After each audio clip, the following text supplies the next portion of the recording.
Guys, the Lakers just sold for $10 billion. $10 billion more than the Celtics did, so they won again. $4 billion. Well, I was gonna lead with. I mean, I was gonna start sports later, but I mean, we could. No, we can. No, I mean, you're the host. It is what we can do. You know, it's important that people know that you are in charge over here. Yeah. It depends. So every once in a while, I like when people see in the episode that you just pull rank and tell us to shut up. Facts. Well, you know, only when I feel there's a need to, because sometimes it's good to let you guys say what you're saying. Sorry. What's going on, everybody? It's DJ XP. You are here on You Might Want to Sit Down for This. Make sure that you do the things that I like, which is comment, like, subscribe, and share. Especially subscribe and share. I want to thank all the new subscribers that we've been getting, and hopefully more of you. And I know you guys are enjoying the content. Make sure you share it with people that you like, that you don't like, especially when we say things that you don't agree with. I like to see the comments and the dissension amongst yourselves, and to us too as well. A lot of people were chiming in various places on the last segment that we did, where you guys were very heated about the stepfather situation, and I threw up a poll there, and people are kind of split. So I guess people are kind of some people are riding with a lot of stepdads out there. Apparently, there is. Well, no, for sure. That's and people eventually get there. But let's start. What we're gonna do is we're gonna split. We're gonna get to that at the end. But there's many sections of things to discuss. This is episode 88, right? Is that what we're on? I believe it's. I believe so. 88, yeah, because it's 88. Indie 88. So shout out Indie 88. Let's start with a little bit of the. Are we having fun? Music. Are we having fun, or going straight to anger, stress? No. I mean, look, sitting down for this. Sometimes it can be fun. Sometimes it can be jokes and good times. So let's try to add the good times into things while giving people the information. I mean, I think that's the sweet consensus, the sweet spot. Let the good times roll. Yeah. Sometimes. Okay. Well, let's start. On the section of music, I wanted to start with. There's a lot going on in music, actually. Yes, there is. Let's start with the clips. Now, which clips? One of the clips that I put that was getting some. They really liked. They really resonated with your inside information, Travell, about what was really going on at that Rock Nation was really the ones who footed the bill for the clips thing. But I want to also talk about what they're doing. Because Oshan, we were talking about this. Their marketing strategy on this, let God sort them out. Here's the thing that you have to understand. In 2025, so be it. Music. That was very good. You have to understand the oversaturation of the music industry. Okay, it is very hard to cut through because there's so many voices, there's so many things, there's great music that's dropping that only lives for a short window of time, there's albums dropping that people have no idea about, and the only way to really cut through is to make noise in the zeitgeist of things. And no matter where you land on the spectrum of fandom, which is another thing I would like to get into eventually at some point again. We got to. But there is a appreciation for the music business that Pusha T, Malice, Pharrell, and whoever else is over there with the Clipse of this Rock Nation venture, that they understand. Controversy sells. Let's not. And a lot of people make it seem like the controversy and dissing people and shooting at people is a recent phenomenon. But if you really look back at music, that has been things that have led people's albums for decades. For God's sakes, I think it's Y'all Gonna Make Me Lose My Mind Up in Here. DMX was a diss to I forget. But was it Corrupt? Oh, it might have been Corrupt. It was somebody where it's someone where you'll be like, wait a minute, hold on, let me find out. Let's ask our homegirl. Because that's is that What's My Name or Up in Here? Or is it Cannabis? Diss too. But the point is, it was Corrupt. Party Up in Here was a diss, was a response to Corrupt. So my point is, Tupac, all the big, like Drake. A lot of these people use conflict as a means of garnering Jay-Z. Like, everyone does it. Some people are overt. Some Attention people is equity, right? So you capitalize on equity, and you have to fight through the different forms of media and your own genre to be able to make noise into what you're trying to say, even if the thing that you're using to make the noise is not the main thing. So, for example, with this Clipse rollout, they've been having clips playing at the fashion shows and things of that nature with some of it. And then we talked about the Kendrick thing, with the Kendrick diss that garnered them a lot of attention. And then they recently released another single after the Ace Trumpets joint. So be it. Which, when it initially dropped, people thought it was a Drake diss. One. Oh, they did? Then they went and said, no, it's a Ye diss. That's what I thought. Which, because Pusha T has been talking about his dissension with Ye, but no, it's not any of those two. It's somebody else. It's Travis Scott. And he has his reasons of why he's shooting at Travis Scott. Because you have to remember something. When Travis Scott dropped his last album after Astroworld, what was it called again? Utopia. There was a Drake feature and song that was the last song to be added, and the Meltdown. song, right, which kind of led the campaign of the album once it dropped, and that was a great record. In fact, some would argue that it was one of the standouts. And I don't know if it's because that's not Drake argument. That's not argument. That's a fact. It was, in fact, they said that was one of the only ones that made noise. Yeah. Right? Very fire. Right. And if you guys if you guys close your eyes and tap your heels together like Dorothy, and you think back to that time, did you know, this is an important question to ask, did you know that the Meltdown song was about Pharrell and Drake's purchasing of his adornments and melting them down, and talking about that whole experience, and that was really the heels of. Did anyone recognize that at the time, or was it after that you realized, or did you not know at all? Finding that out right now. Oh, no, I'm bugging you. Stay in. He's lying. He's lying. Okay. Come on. Okay. No. Because if it is, no, but he can't say that. Wait, why can't he? Because he's hip hop. He can't say that. That don't mean shit. Okay, I'll take. But it was after though. It wasn't during the record. It was after, like being a hip hop nerd, liking the record, looking up, getting seeing what's online, going on. Yeah, see what's going on. Genius, seeing the articles. Yeah, seeing it's like, oh damn, that's what it means. Which, by extension and proxy, is kind of where the Kendrick saying that he'll inherit the Pusha beef.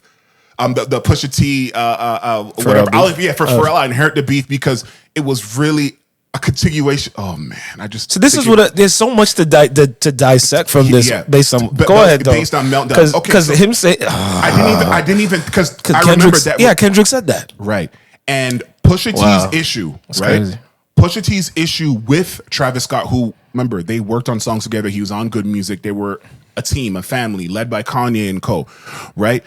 Pusha T didn't like that. That Travis Scott as Pusha T, his brother Malice, and Pharrell, the last member of the Neptunes, because there's no Neptunes apparently. According to Malice. Malice said it. He officially said it. Sorry. He barges in, which lets you know how long this album's been recording, because they were recording sessions for Let God Sort It Out at the time when Utopia was about to be dropping, and Travis Scott, he had his briefcase. Remember, he had his little briefcase that had all the music and all the various, because you have to learn now, guys. Don't be like Lil Wayne and have people leak 1,000 of your songs because you're leaving the sessions on the studio. Do shit like Ye does, even though Ye still gets leaked. But Travis learned. He put it in a briefcase. It was whatever. So he goes and storms in on a Clipse important session and plays them the whole record, and there's even video footage. Ryan, splice that in. No one's gonna be me. Where it shows him playing the finished record for Pharrell. You see Pharrell look back at the camera and go, right, and you see Pusha there and everything. The word is when Pusha's talking. I can't remember what publication it was. He talks about how that Meltdown record, who's talking about Pharrell, who also, Oshan, you told me yesterday, I forgot, he has production on that Travis Scott album, Utopia. Yep. And he was upset because you have this record of arguably the biggest artist in the world who I've had conflict with, who's making this record, this lead record, and he's dissing our guy, and you don't even give the heads up. You don't even say nothing about it. But academics and other people have done the research, and they've said, no, it wasn't. That record wasn't out at the time when Travis Scott stormed a session and showed everybody the records. It wasn't out, so he didn't know. But Oshan, do you think that's good enough? And what should he have done? Because you said something to me about that. Because I was thinking, I'm like, oh fuck, academic. He might be. They might be right. Yeah, it wasn't out, but could he have done something? Still, of course he could. I mean, as an artist, there's lots of things you could have done. What could he have done? I watched the clip, the stream, a little bit of what Academics was saying, and first I was like, damn, that's true. If that's what why would there be this big blow up? Like you got tricked, you got duped. But as an artist, okay, let's put the scenario that the Drake verse was not on this song. On this version because he dropped it. He goes to the studio where Pharrell and Clipse are recording. Yes, shows them the record. Drake the album, and say maybe even played Meltdown, right? Whatever it was called before, without Drake on it. Let's just say he played it, because as an artist, I've played a record that just has me and not somebody else, because I don't have somebody else at the moment. Yes. Okay. So fine. But if I get somebody on the record a day before or 48 hours before I put it out, and I argued with someone on X about this yesterday. Yes. Shout out X and the drug, not the. Did I listen to the record or did I not? So that's question one. That's the question. Listen to the record or not? So you get a record from Drake. 100% you listen to it. Okay. So that's one. So if I listened to the record and I hear Drake dissing the guy who I've been working with and is on this current album, whether I got to put it out 48 hours or 24 hours, right? Would I not give him a heads up of what's going on? Travell, you were an artist. You chime in. Put yourself in that shoes of Travis. It's difficult because to me, I don't think any of these guys are really friends. And therefore, and that's which. Who says this? Someone says, I think it was Joe. Joe Budden says that a lot. A lot of these niggas is not friends, and fine. Maybe that's the like case. We're industry friends. Like we're maybe that's the case. Industry. But then don't get mad if somebody's offended by somebody doing something, though. No, he's Travis mad? Yes. No, I won't even say Travis. You know who's mad? Who? People. This is what. I have no issues with. People are allowed to have how they feel, but I'm sure Travis, in the sport of what?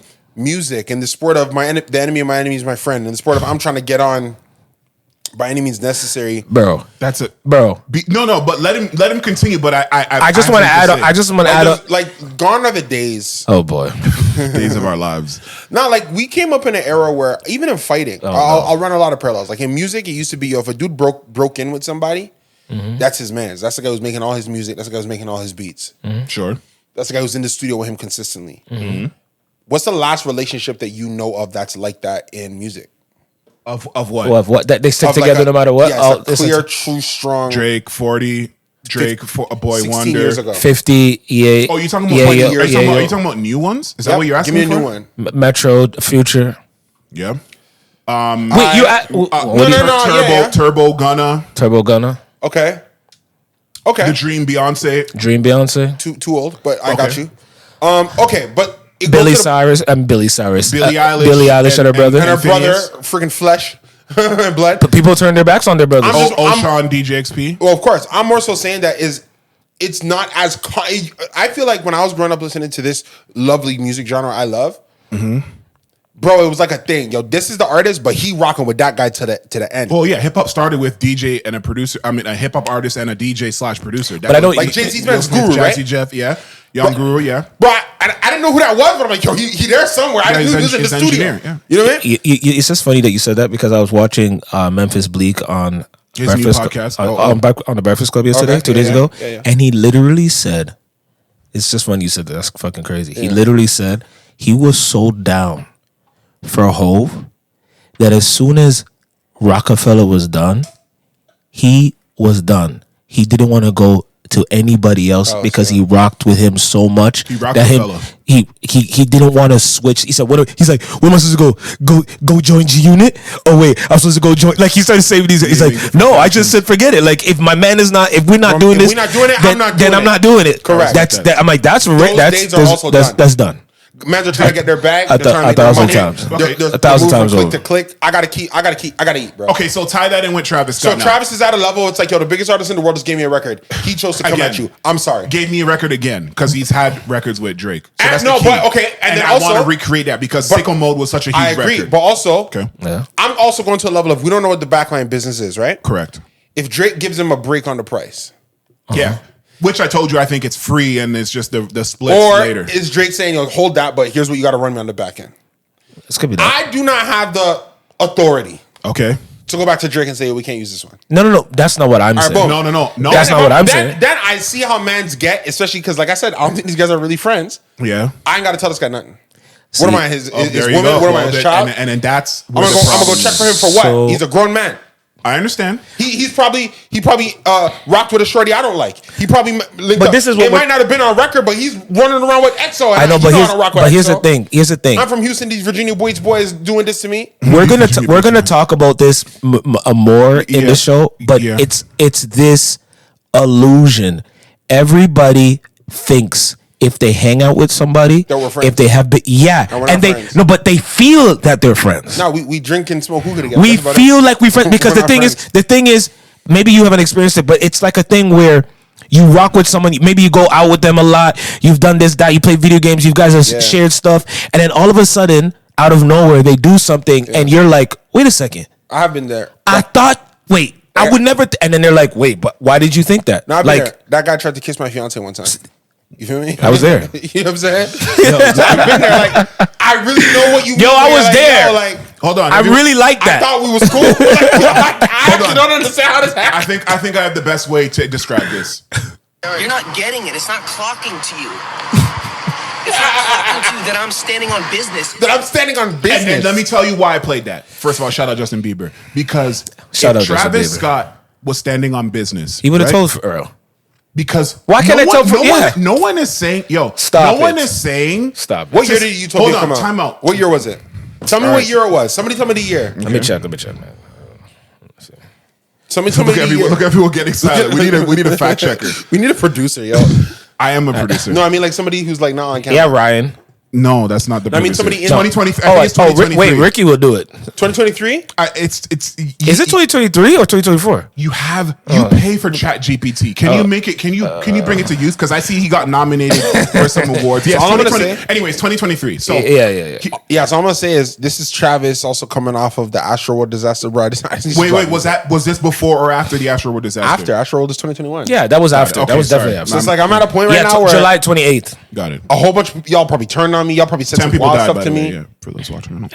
There's a thing about it, and I don't have to check with you. No, it's not. Stop, man. Listen, I hate this. I want to give you a heads up. Yo, Pharrell. For what? Yo, Pharrell, Pusha T. He submitted it yesterday. Pharrell. I went to the label tomorrow. Hey, look, watch this. Hey, Pharrell, Pusha T. Yo, Drake just dropped me this fucking record and this verse. Yo, he's shooting at you guys. I have to put it out because, I have to do what I got to do. I'm just letting you guys know so that no one tries to sneak and surprise your shit. Done. Yeah, the shit. He shot 100%. Travell, wait. 100% should have done that. I'm just telling you, I'm with you 100% if Pharrell had nothing to do with this project. I'm with you. I wouldn't even because I'm not gonna hit some. I think it's weird if this Pharrell's on the project. Yeah, that's weird. That's a little weird. Like I would never do that. You know you have to hit him and say, "Yo, talk now." Yeah, we're not talking. Listen, just to be clear, we're not talking about permission. Guys, understand? We're not asking for permission. He's coming at you. But he's coming at you. I know you're working on my album. I know you made a couple beats. Like, come on. To tie it in, I would say that Pusha T Pusha T choosing to respond and diss Travis Scott this way, talk about his girl and that you cried, I saw you know this shit. You died in front of me. You cried in front of me. Yo, why do you got girl? Why is it so sharp? The reason it would be different because it'd be like, well, he gave you the heads up, so you're mad for a different reason. But now Pusha gets to say, no, I'm waiting for me reuniting with my brother after 14 years to now choose this time to decide to comment on it. I can do that. And the difference is a lot of people say these people can't back up the shit that they say in blogs and podcasts. Pusha T, love him or hate him, whatever you guys want, I love him. He's going places, he's talking about it, and then he's saying it in the music. He's doing the thing that a lot of people don't do, and the thing one or the other. And I thought you guys love that. They do, but why didn't Travis say anything? Let's get into this. You know what? And people keep. Do we think it was that? Now that we've dissected it, all right. Okay. Here are a couple of reasons. How could it be? It's not deliberate. Reason right? one. Yeah. He didn't know. You think he didn't hear it? He listened to it, but he didn't clock it. Because some people listen to stuff and they don't listen. Possible. That's possible. Listen, Travis Scott is he's always high. You know what I'm saying? Okay, it's not that, but it's not clocking to you. It's potential that it didn't clock. And he's like, oh, wait. Yo, I fucking. I'll be honest. I love Justin Bieber. It's fire. I'll be honest with you. I love that guy, yo. That's a real Canadian gem, yo. Real shit. It's a real nigga. Hold on, let me say this. It's a real nigga, yo. Because, I don't give a fuck. Y'all leave Justin Bieber alone. Real shit. Listen, I flamed him on this podcast, but also I fuck with him too. That nigga's music is fire, and I love how he stood on business 10 toes. Yo, because I'm a father. Yeah, yo. Wait, is he a father? Yeah. Wait. Wait, Justin Bieber's a father? Doesn't he have a child with his wife? I thought he did. I know, because he said that, and I didn't clock it either.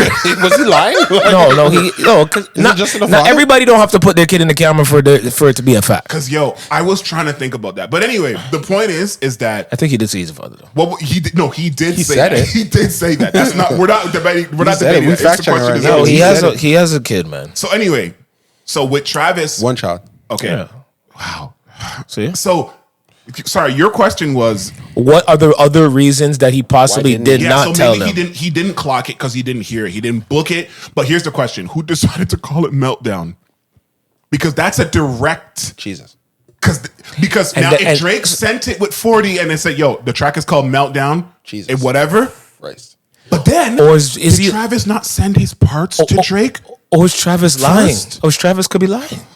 Like we gotta. Yeah. We gotta, I know what it is. Travis could be like, yo, I'm doing what I want. I don't give a fuck. I have to re-listen to Meltdown. Is the diss very clear? Very clear. Bro, he's talked to... are we going to do this? Hold on. No. Hold on. You know why it's very clear? The tonality of how Drake was on that verse. Drake, nigga, the way he rapped on that. Hold on. No. Hold on. Why he went into this octave that was tea time. I got a cup of this shit. Tea time, golf at 5:45. Yeah, man. I love to fuck on a regular bitch. Famous hoes lame, but they stay on my dick. They stay on my dick. Heard your new joint? It's embarrassing. Shit. You talk to the cops on some therapist shit. You act like you love this American shit, but really the truth is, you scared of the six. You scared of the six. Yeah, you scared of the six. Your bodyguard put in some work on a fluke. Now you want to go and inherit that shit? Don't talk to the boy about comparison shit. Don't talk to the boy. Or come to the boy on some arrogant shit. The weapons we got are some terrorist shit. TV producers, we airing this shit. She asking for bread for her parents and shit. I told her, I don't got no cash. And she said she could wait on a rack. Some Arabic shit. I put out $1 million and stare at the shit. My dick just got hard. Because a wire just hit. The wire just hit. My schedule is out. Come spin us for real. Man, fuck all that spinning, that narrative shit. I melt down the chains that I bought from your boss. Give a fuck about all of that heritage shit. I don't give a fuck about all the shit that Neptunes did and fuck all of the heritage shit. Since V not around, Virgil, rest in peace, the members done hung up the Louis. They're not even wearing that shit. They're not even wearing it anymore. Who's the boss of Louis now? Pharrell. But was he named at the time? Yes. Come to the boy about repairing some shit. He's already, yes. Don't come to the boy about repairing some shit. Don't come to the boy about sparing some shit. You lucky that Vogue was suing because I would have been still with the going about this. in Paris and shit. The whole thing is about the whole second half. He's still talking about this. So The number one thing I need to know. And we actually talked about this. Was Pharrell already with Louis? Oh my gosh. Also, yo, shout out to Drizzy. That verse is absolutely bonkers. I always see videos of mosh pits and they're always going absolutely bonkers. Yo, it's that one makes the and mosh, you're right, the tonality pits. is nuts. Yeah, like he was just it was a flow he never used it up to that point. But also, and still, the flow's so fire. I'll go with you. I don't think Travis understood what was happening. It's possible. I know. But even just hearing you your bosses and stuff, you gotta clock it. Yeah, because to him, he's like, Pharrell's a boss. I don't know who. February 14th, you have to understand 2023. something. Getting it. It's not clocking to you. Did you hear? Did you hear? It's not clocking Did you hear what I said? standing on business, is it? February 14th, 2023. Is when what? He became the boss of Louis, and then that song came out in July. He knew still. It's very clear. Come on, man. Yo, that's absolutely that is bonkers. But hey, look, the point is that the Clipse rollout, because that's what it really comes back to. They are doing a bang up job in having at least the hip hop world discuss every song. Yo, they Rock Nation just released a thing and said that video. What's the song called? So Be It, So Be It? So Be It, So Be It. It's like 14 million impressions across all yeah, shit. yeah. Bro, I saw one clip that was 1 million plus. And the video, you know what the video looks like? That was just 12. Chilling. It looks like fucking Sinners. It has that cinematic riding in the car. The point, and you know what's funny? I hate that they don't like each other. Yeah. Pusha T, you and Drake actually have something in common. Because you both that's what I was saying. Have an issue with Travis and how he moves.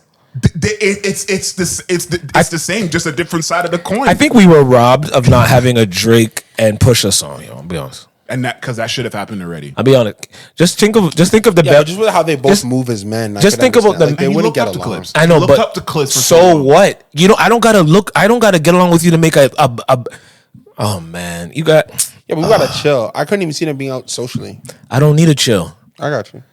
Let's just do what if they did a meltdown? It was like, imagine that beat meltdown and he's talking this. But like, it's never gonna happen. I know. I know. I feel you. But how do you guys feel about the Kendrick Lamar concert? We're not. Whoa.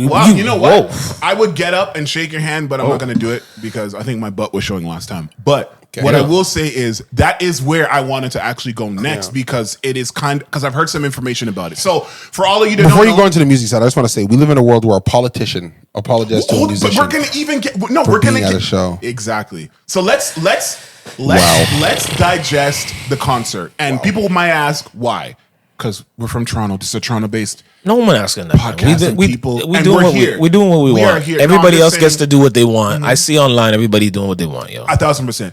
So the next topic of discussion, because it rolls right into it, is the infamous Kendrick Lamar concert live at the Rogers Stadium, teamed up with SZA for a back-to-back concert. I want everybody to sold them out apparently.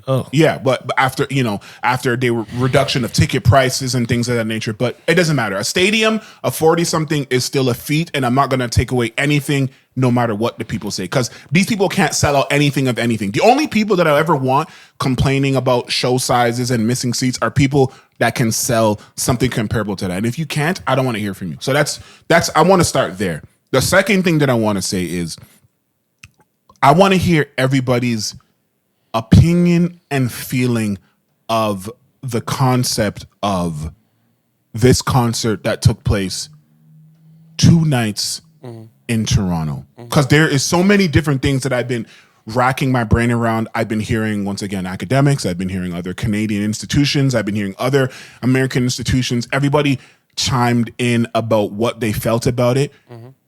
The thing that they will never be is us, in the sense that their perspective will never be the perspective of us 3 people here that are involved in music and consumption and are residents of the area. So what we feel like and what we've seen is going to be different no matter what it is, whether right or wrong. So before I go, I want to hear what everyone felt about.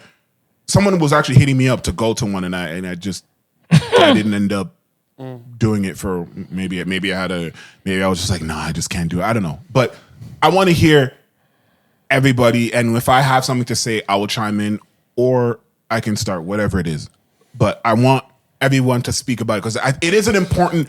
It's a teachable moment. I think everything. See, the thing that's weird is that we're living in a moment where we're a part of hip hop history. What is the teachable moment? A lot. Yeah. I've learned so much. Okay, go ahead. What'd you learn? Oh, so you want me to start? You want me to start this thing? Well, because you said teacher moment and then what you learned. So maybe you should go with one of them. No, I've learned some things. What'd you learn? Yeah, what'd you learn? You guys really want me to start because I'm not going to stop. So I feel like you guys should go first. Okay. You know, the thing about Kendrick Lamar. Yeah, bro, to learn this much from a show you didn't go to is crazy to me. I know because see, when something happens, there's the event and then there's the ripple, aftermath? The aftermath, the ripple, the conversation. Good Lord. Okay, what'd you learn? Number one. All right. Number one. So one thing that I think people don't understand, and which I realize, is that Toronto is one of the largest consumers of music and just body in terms of in North America. It's like the fourth largest city. Okay, so there's a lot of people here. There is, if you include the GTA, we are looking at 7 million people that are in and about and around this space that is known as Toronto. So that's one. Yep. There's another thing that I've learned that I've done the retroactive science and math and history and whatever. Sure. Kendrick Lamar is one of the biggest artists to ever touch a microphone. And it's weird to say because I was there at the genesis of his career in terms of the mixtapes and listening to his music, thinking it's dope, but never imagining that he would have this longevity. I didn't even imagine that Drake would have this longevity. I started listening to Kendrick at Section 80. When did you get on? The Kendrick Lamar LP. Gotcha. Overly dedicated.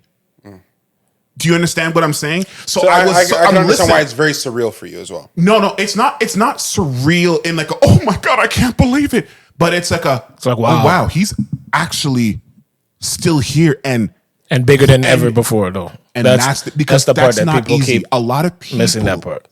That's so key. He is bigger than he's ever been. It's not clocking to you. It's not clocking to you because everyone's career does not go like this. No. Some people I'd say even Drake has peaked. I don't think Drake is I think Drake was bigger before than he is now. But then you'd have to tell me where you think that peak is. And what is that? Peak Drake, I'd probably say was Scorpion. Why do you say that? God's plan. You mean that he had? You're going off of that him not having a bigger song than God's plan. So I'll say this: I think Drake had the best. We did this on the show. I don't know if Drake had the best 5-year run I think that has ever been seen in music. He's more than 5 I would even extend. I'm identifying a specific mark of time. Yes, to another mark of time where I think the guy could have done anything. There you go. It's funny because I think he's still there, but anyway. Well, because I don't. No, I know what he's saying, but at the same time, like now, I like the Kendrick thing, which I gotta continue what I'm saying. Different look on Drake. I love Drake's music. Okay, and we're not talking about that. I understand that, but we're talking about big. Kendrick is like universally loved. The people who don't like him, you can't hear them. Oh, so you're talking about love now. Let me finish what I'm saying. Hold on. Let me finish what I'm saying because I need you guys to say what you're saying. But Kendrick has crossover love, right? Sorry, I know. And okay, and that leans into what I'm saying. He's never been. So let me finish. Kendrick right now could go on The View. Let me speed. I don't think Kendrick could have booked The View before, and I think that at Scorpion Drake could have booked The View. But I think right now because of everything, I don't think The View would book Drake. Okay, I don't believe that. That's the part that I don't believe. I don't agree with that. But hold on. But I understand what you're saying. You know what I'm trying to say? Yes. Let me speed through this. So anyway, blah blah blah blah. Kendrick, his whatever, his thing was rising. Yada yada yada yada. So I learned. So Toronto being one of the biggest consumers of music in North America, geographically where it is. Sometimes it's cheaper for Americans to cross the border and come see a show in Toronto than to go see one in their hometown. Do you understand? So there's all these things at work. Canada is a country, and you guys cover Canada and geopolitics on the other shows on the network. I think we're around like 40 million and things like that. It's very densely populated in Ontario. So I say all that to say that Kendrick is not like some niche artist who people are calling Pusha T, by the way. He's a niche. The fact that a niche artist has to do all this, he's not a niche. He's not a niche artist. You can't make mad.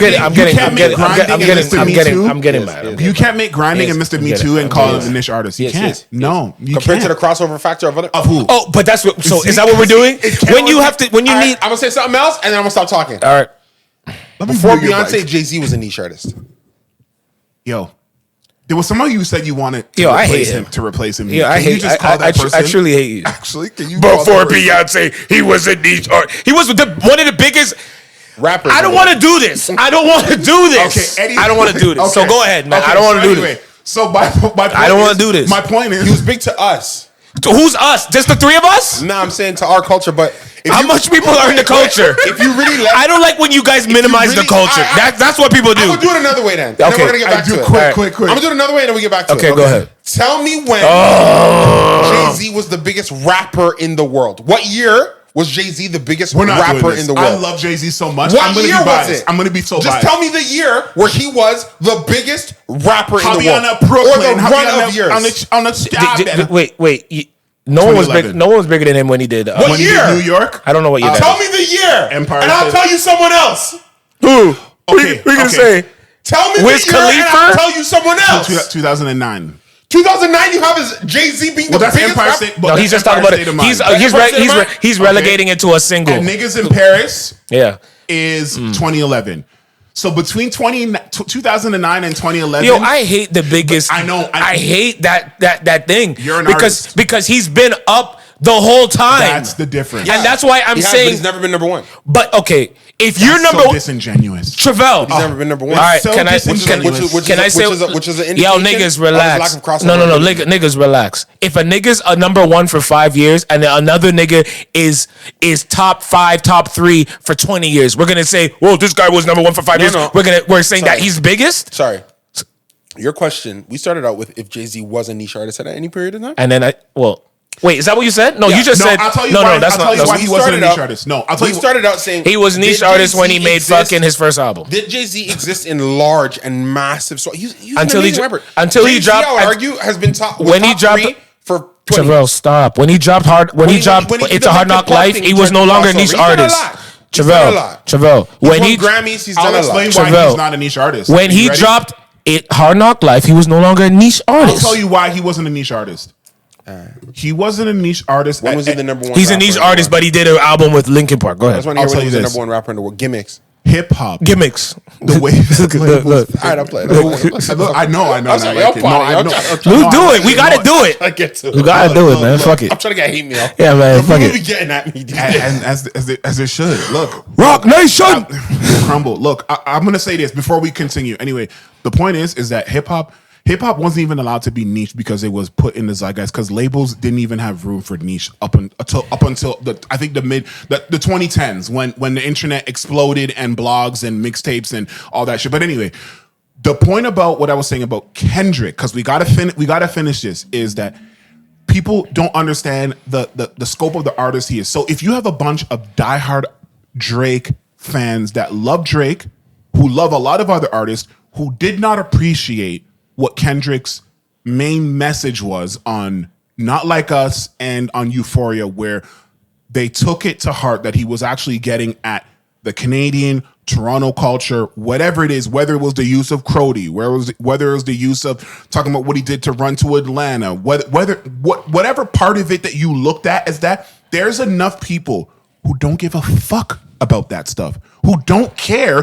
who are going to go to his concert, add that in with the other half that are SZA fans. There's going to be enough. And people who also just don't like Drake, never like Drake, who are waiting for a reason to not like Drake, to not care about the posturing and the city solidarity, because Toronto, I said it like foreigners, Toronto's music scene, if we want to talk about the music scene, is based on getting people that are not from here performing here and the people loving you because you're not from here. Bro. And Kendrick is not from here. Not like us. And because of that, because of that idea, there's a lot of people. We weren't at the show.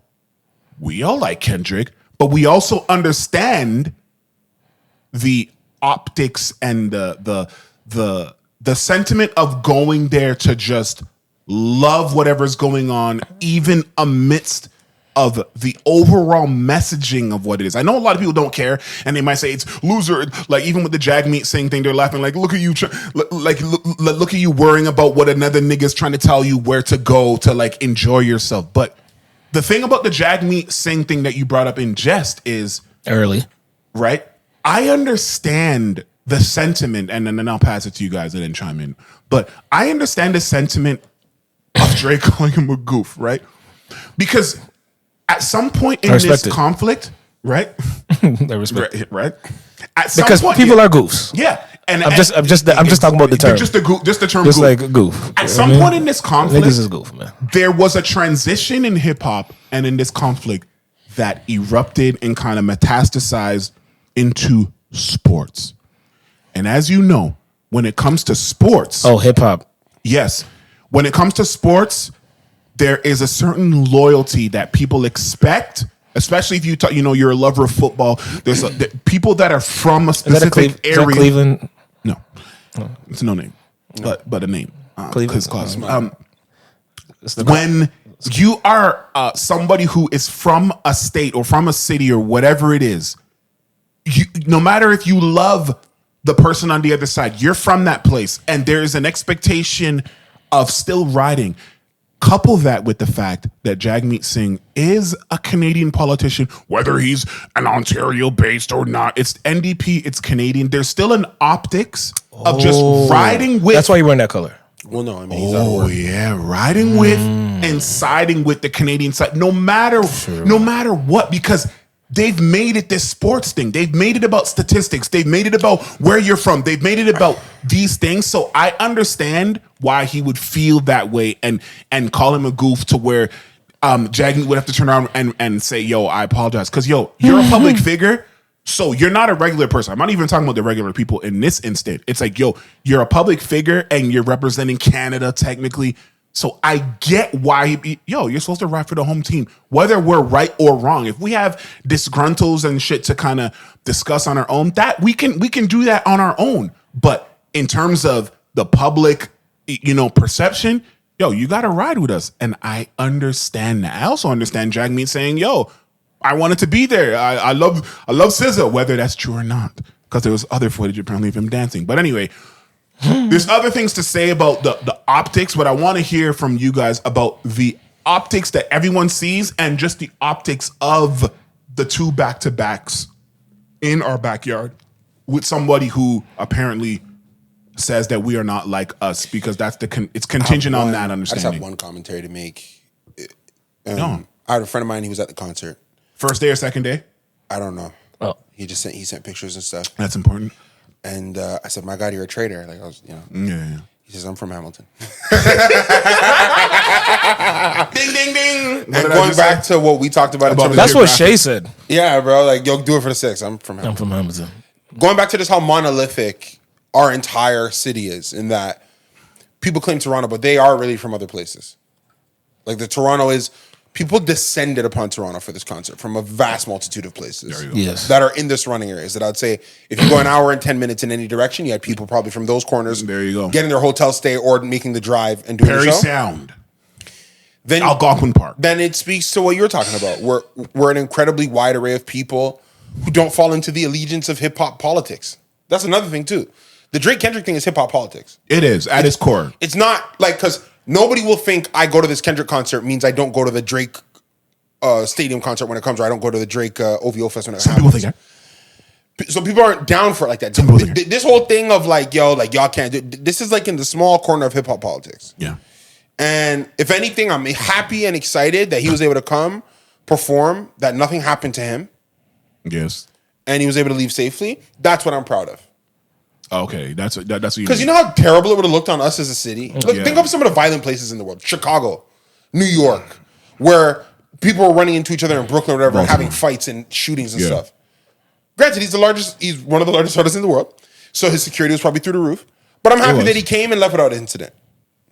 I'm happy about that. Incident, yeah. Incident. Okay, that's fair. I'm happy about that because I think it would have been a terrible look if somebody shot up his car while he was leaving the stadium, but it would have been so cool, or anything stupid. But sorry, it would have been cool. Perspective.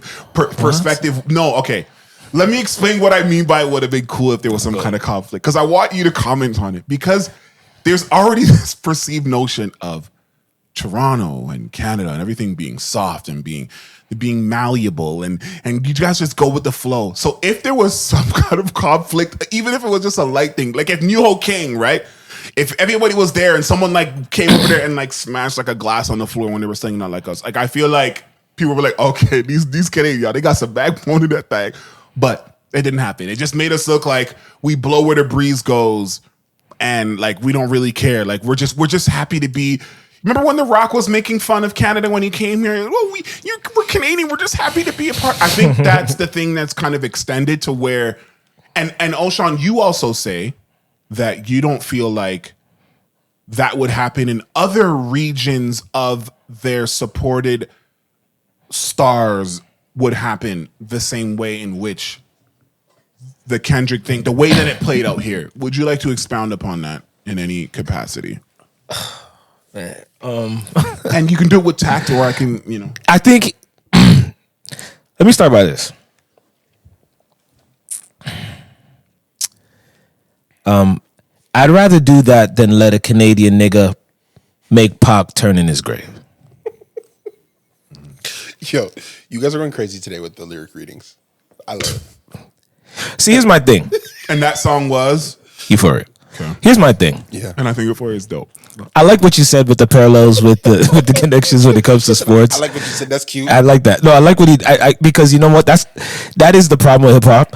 That's the problem with music. It's a problem. That's the problem with music in general, because we'll get into it later about the Spotify with the numbers and this actually is a callback to an old conversation that me and you had, Travell, on the show, where we were debating about if fans care about the business of music more than music, and the fact of the matter is every day continues to prove the point that they do care about the business. They care about the business way more than the music. I literally watched somebody comment about the Spotify removing the numbers, and they literally said, and I quote, Travell, quote this. They said if they remove the numbers, people would not be able to know if a song is good or not.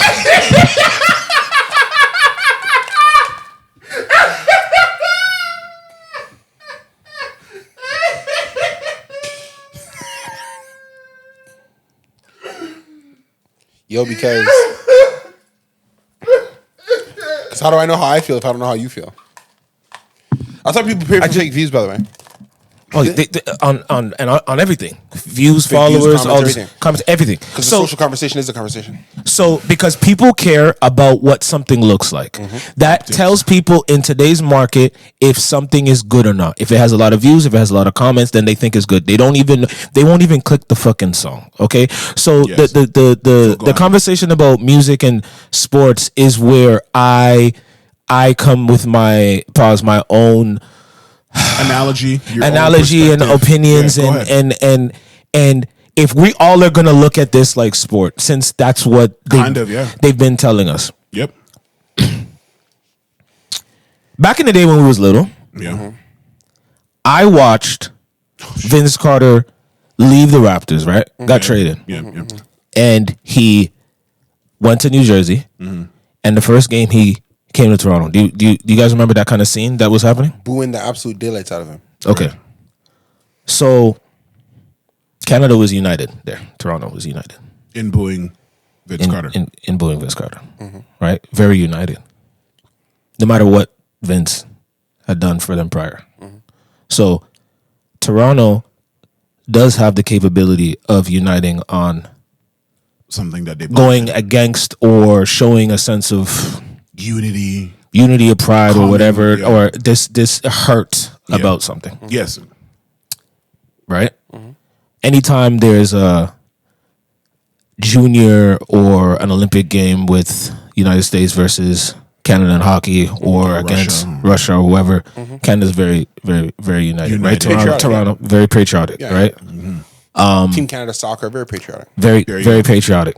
When Raptors 2019 won that, and there was 2.5, I was downtown, 2.5 million people on the streets in Toronto. Yeah, you couldn't move. All it was great. All being united and whatever.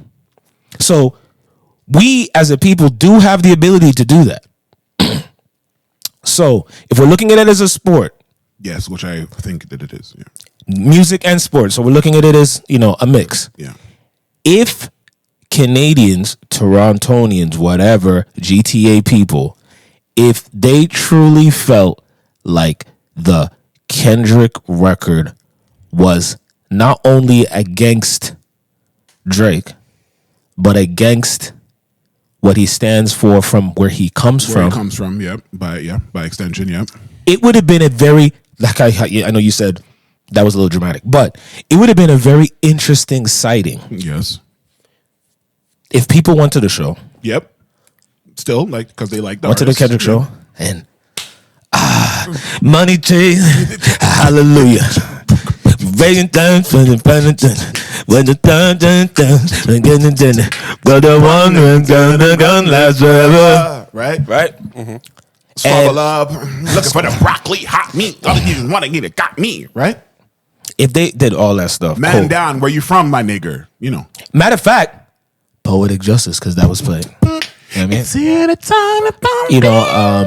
I mean? Any Rich Baby Daddy was all these records. The Canadians went crazy. Toronto went crazy. Even you can argue Euphoria, even if you want.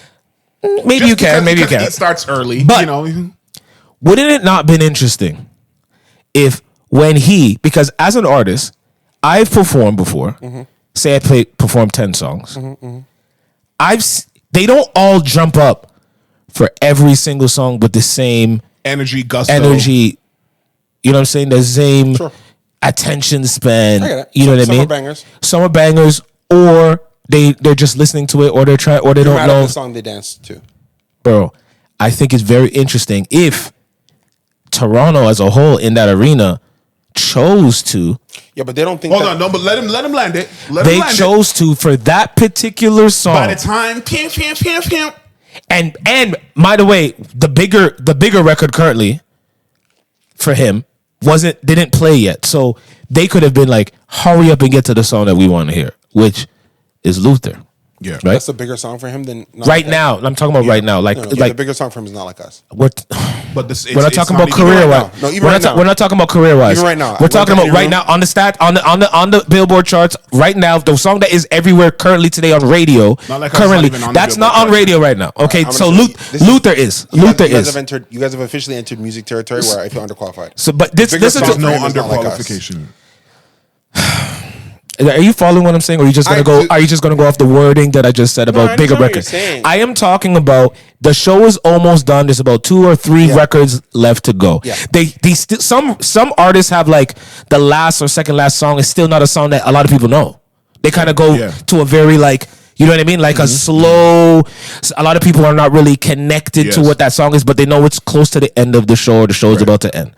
So he has a song that is slower, but is a big record. Yeah. So it's still a big record that's going to happen after his biggest record ever. Mm-hmm. Okay. So it's not like it's going to be like nothing there after like, okay, I can leave now. Cause he's going to play friggin' track 19 on an album that I don't really know. Untitled. Yeah. So, it would have just been an interesting scenario if Toronto at that point was quiet. Yeah, just there still. You could be there. Why do you think that would happen? No. I didn't think that would happen because I know how we are. No. I know how we are. I'm not gonna let that happen. We are not on the face of the planet. That what? Where what you're saying would happen. Once I'm in this, there's a place. What are you talking about? Once I'm in the arena, I'm listening. What are you talking about? Once I'm in the arena, you're asking for people to have some sort of Toronto solidarity moment for a record. Travell. What are you talking about? What I am talking about is if it'll never happen. No. We're not talking about if it would never happen. We're talking about Maple Leaf right now. You can't take my Maple Leaf and say my Maple Leaf and my Maple Leaf. If I was from Krypton, I'd be Superman. You can't. No, you might not be because Superman still exists, you right? Might be Nigga Man, but anyway. Yeah, we don't know what you could be. Could be Trevi Man. But my point being is, I don't think that would have been interesting at all. I think it would have been interesting because people, or if there was a. Drake went to the show to mean Drake, the biggest artist in the world, especially a few years ago, when he was a surprise guest at whose festival? Tyler the Creator. Tyler Creator, okay? And they booed him? All right. They're at a music festival. They're not there for Drake. Chevelle, let me finish my statement, please. No, hold on. It's very important. Let me finish the statement. I'm talking about human behavior about something that might rub them the wrong way. Yes. This is what I'm talking about. So I'm not talking about, okay, yeah, there's a festival, there's going to be all the different artists. Every time I see an artist at a festival bring out a special guest, the crowd goes crazy. That's the first one I've ever seen. So how about that? I've never seen a festival where someone brings a special guest and people look like, why is this guy doing this? Okay. I haven't seen that. Have you? Please. Have you? So if the biggest artist in the world, the biggest artist in the world is a guest. Yes, he's not fucking Frank Ocean, because the diehard Frank Ocean fans, who wanted to see Frank Ocean, who thought they were going to see, him, didn't see him, and saw another big artist, them being disgruntled or not as pleasing about it, showed me that people do have the ability to show a little bit of a they have ability to show a little I don't know. Okay, how about this? I personally didn't expect that Toronto would be the city where everyone said one more time for this song. I didn't think that. Did you? Did you think that Toronto would be? Yeah. Why did you think? Wait. Kendrick's been doing this to a whole lot of cities. So why is Toronto one of the only ones that did that? Bro, a lot of people don't really like. Oh, so you're about to get into a different section that I'm not familiar with. Fall into my point. Go ahead. So because he's about to say something that's going to fall into the point. Go ahead. Right now. So there's 7 million people in this surrounding area. There's 40,000 people that were in the auditorium. Okay. Sure. There's probably 300,000 Drake haters. Okay. You think there's that many Drake haters? Like in Canada? In the GTA. Like haters, not we don't care. Why do you guys think? I don't think that. I'm following what he's saying. I think that's just make believe. I think he's such a polarizing figure. I don't think Drake is a person that provokes 300,000 worth of polarization. I'm doing a natural sample size. I'm saying a 5% sample size of the existing populace. Okay. Yeah, I'm not with you. It's a very low sample size. Nonetheless, my only point is it's not out of pocket to think that if you go to the Kendrick concert, it's probably like a sign of your Drake hate. No, and that's not true either. And that's my point. Part, and that's why I want to separate the two, because there are people that absolutely adore Drake. I know people that love Drake that were there, who love Kendrick and love SZA. These are consumers of music. These are not street niggas. These are not Drewski. These are not people that Drake has blessed. These are people who listen to Drake, listen to Kendrick, and go to their desk job downtown, and go to their job at Walmart, and go to their call center job. Let's stop putting everybody into one thing. Yeah. But what he's speaking to is something else that potentially could have showed something different. You know the thing is, Americans who are learning. You love this American shit. Americans are learning in real time. A lot of them, especially in certain markets like New York, LA, because there's people who have hit me up. Yes. They didn't realize that Toronto wasn't as united or connected. This actually showed them something different. Like you're talking about what you learned. That's what a lot of people learned. They learned that, oh wait, if one of the biggest beefs in the world that literally transcends all beef, because it was literally in every section of anything you could imagine. More than Pac and Biggie. It was in every form of media. It was in news. It was on social media. It was with kids. It was in older heads. It was in the barbershops. It was everywhere. Because if this was a smaller beef where we like say it was Joey Badass versus Ray Vaughn or anybody over there, then you could be like, well, a lot of people don't know about that. So let's talk about this. So everybody in the world that listens to music, or at least listens to Drake and Kendrick, know about this beef. Yeah, okay? Everyone has an opinion. Right? A lot of people just found out. They didn't know that Canada or Toronto wasn't really like a proud, united front, even if they haven't. Because I forget who said it yesterday. They're like, no, I think Pac might have said it. Fuck, I can't remember. Said it yesterday? No. Who was that nigga? Yeah, I know. Well, I mean, no. Him or somebody said we're like, academic? Even if we have issues, even if we have issues with each other, even if we don't fuck with each other, if it's to somebody else from the outside, y'all will never know that. Yes. So a bunch of people could have hated Drake here from Toronto, like, oh, we hate Drake, we don't like him, blah, blah, blah, blah. But the situation that shows up with this guy Yes. coming in, They put it to the side. They put that aside for one song. I didn't even say for one show because people are talking about the whole. You can't go to the show. No, you should go to the show. If you like Kendrick, you should go to the show. If you like SZA, you should go to the show. Yeah. I just thought it very interesting that this was one of those crowds where it was like one more time, and then people left to go to New Hope King and do a whole party dance about it. I just think that's weird, and I think a lot of people found that out for the first time, and they're shocked about it. Very, very shocked, Javelle. I just let you know, people are very not here. Here, I don't think people are shocked. No. We're not talking about that. I'm saying people out there we're only talking are about very, very shocked. People in LA, very, very shocked. If you're telling me right now, because Drake has big fan base in LA and everywhere, but if you're telling me if Drake will go to LA and he will do Family Matters and the crowd's going to cheer and say one more time, is that what you think that would happen? Do you think that would happen? Also, could you imagine? Yes or no? I want to know. So your issue is the encore. That's my number because then it that's one of my main issues because it just seems like. And what do you think the encore says about our city? That we want to hear y'all niggas put this nigga. No. I just think I personally feel like we like when we think something is cool or popular, we jump on it. When it's not from there. Like when it's not about us, like if it's not, like you said, he's not from here. So they're going to jump on this, man. It's a big deal. It's like, it's fun. Remember, now is the first time, if you want to talk about Drake went down in terms of, or peaked or whatever, I wouldn't say that. But what I would say is it's more cooler to hate Drake right now.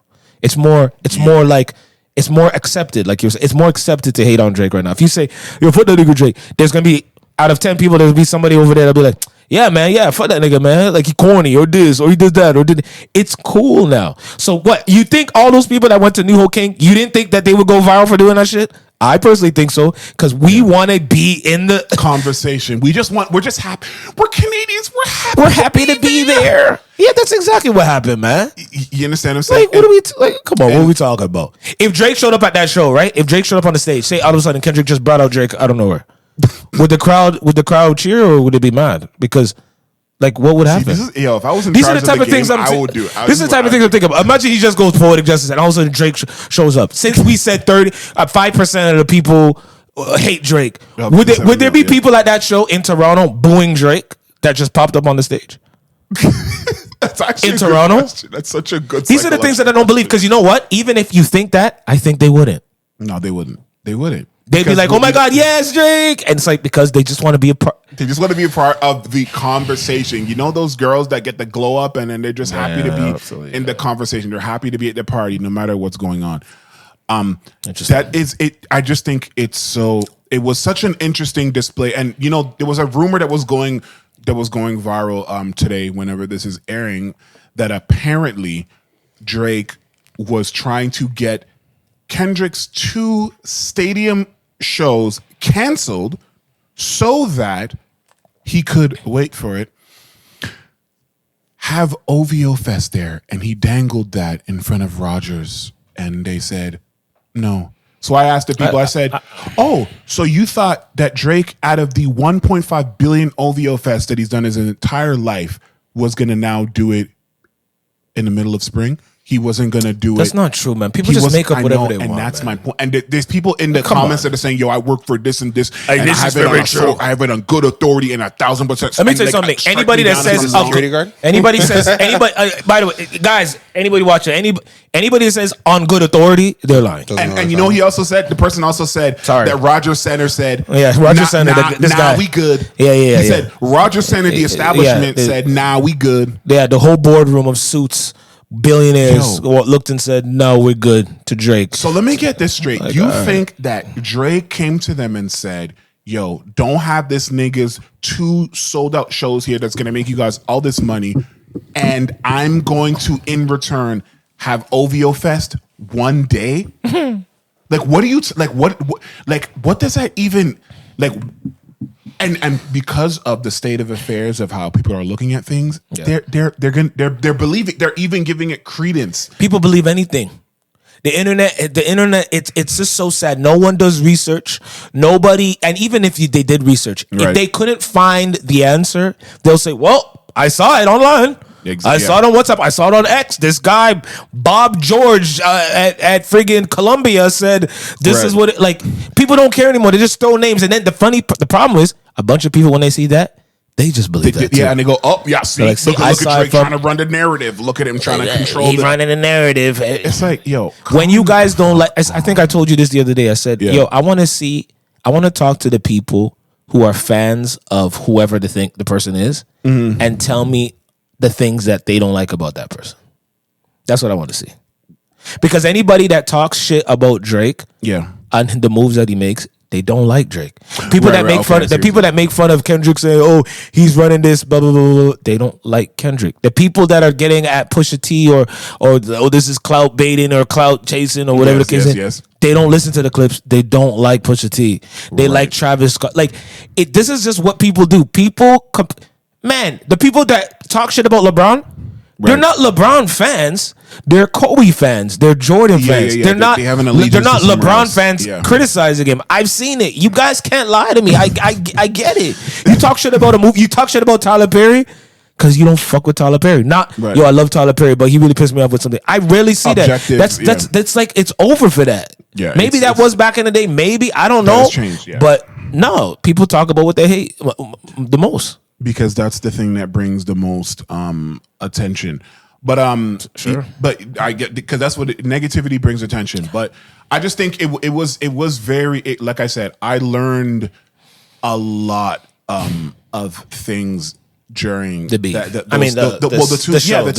The 2 days because it kind of showed where people stand in regards to one of the biggest conflicts in hip hop and like. It would have been interesting. It just would have been interesting to see some variation of what you said. And the thing is, a stadium is such it's a difficult place to perform. The sound is never great because it's echoing. It's never the. Was it open? No, I don't think they opened it yet because I don't think the weather. No, because they opened it for Post Malone show. That was before this. And it was before, or maybe because the weather reporting or whatever was because it looked sick. The photos of Post Malone with that the dome open look. I just know that the fire. I just know that the first day it wasn't open. Maybe the second because I didn't really hear because after the first day kind of passed. Like, yeah, okay, we get it. You did it, Toronto. You're gonna be there anyway. And what do you mean? Kendrick was standing there like Michael Jackson. Wait, who? Someone said Encore. Yeah, someone who was there. Oh yeah, he did stand. He said he stood there like when Michael Jackson was standing and they're saying the encore or whatever. Yeah, like what are you talking about, man? I just come on. But I mean, it is what it is. To clarify what I said to Javel, I'm not necessarily. It's not. I would never assume that the entire arena would just be silent. Right. I'm talking about where there's some sort of discrepancy, some sort of like rumbling. Like it's like remember when Rock and Hogan was in that WrestleMania in that exact same venue. Yes. Rock was a good guy. Hogan was a bad guy. Heel. And then there was heel and face. Yeah. And there was a moment where they were chanting Hogan, and there was other people that were chanting Rock though. And they were chanting Hogan, Rock. All of us. So the crowd was supposed to be all for Rock, and then it split. And then there was this uncomfortable, weird scenario that was going on. And then the two artists, had to figure out how to spin, spin that into the. So it just would have been interesting if the crowd was kind of like that. He said, trying to strike a chord, and it's probably, and then no one said anything. It was just like it would have been interesting. It would have been like. But here's the thing, because then see, we're not fucking with that part. Right. But the argument is that apparently they think that he every show he does that they pepper in a crowd noise saying "Ain't my." So I don't believe that. Because let's say I mean they do that in NBA. Yes, they do that and they've done that in wrestling. So here's the question: so if they had done they that, do it for the Clippers. Right. The Clippers. And that probably started during COVID. The Clippers. The crowd is not like that. Right. Just so you guys know. So it's the Laker baby. But yeah, go ahead. Right. So if they had done that, it just would have been. It would have just been funny. And it would have been funny. And I want to also reiterate this. I'm 100% for people going for the artists that they love. I don't think that people should have an unrealistic or unnasty allegiance. Not at all. have important things to deal with. They got to deal with their taxes, their kids, their school, their job, their whatever. No one is talking Cooking, about that. But the lawn, all that. It's just about the perception. If you want to go, outside world, yeah, man. Like we get it. If you want to go. If you don't want to go, don't go either. Don't, and they shouldn't be made fun of that. That they don't want to go. Direction. You can just have a conviction in yourself that you're like, I don't really want to go because especially if the people who took it, the people who took it as a diss to Canadians or a diss to people from Toronto, you should be okay with them not wanting to go because they felt it was deeper. They felt like it was a little bit deeper than just for Drake. They looked at it like, what do you mean the culture? What do you mean they? And what do you mean like if they have all these?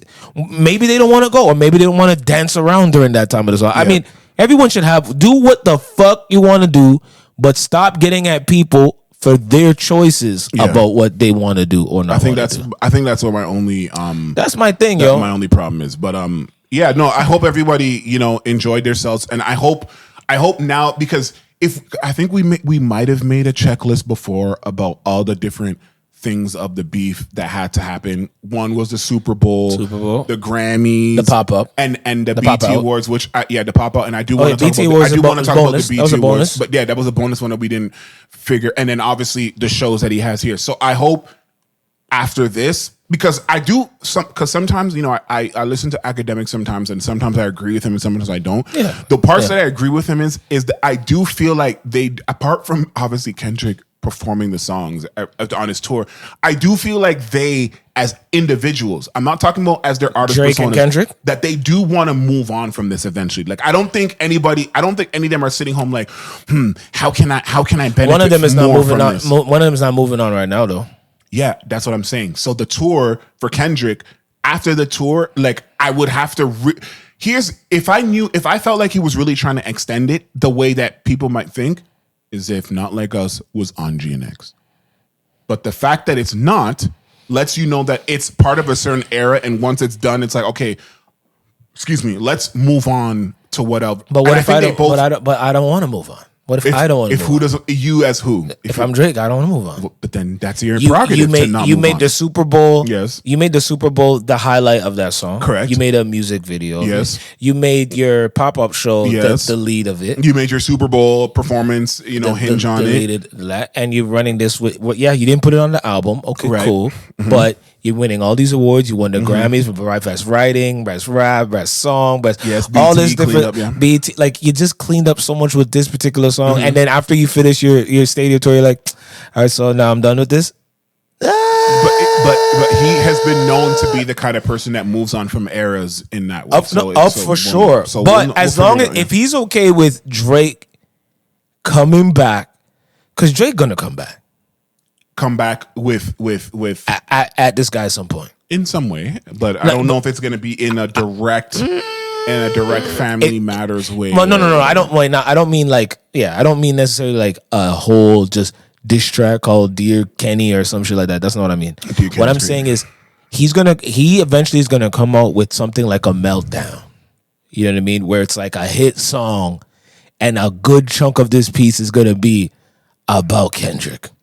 And it's going to be such a big song that it's just not going to matter because it's going to be like, but this song is called Palm Trees in Algonquin.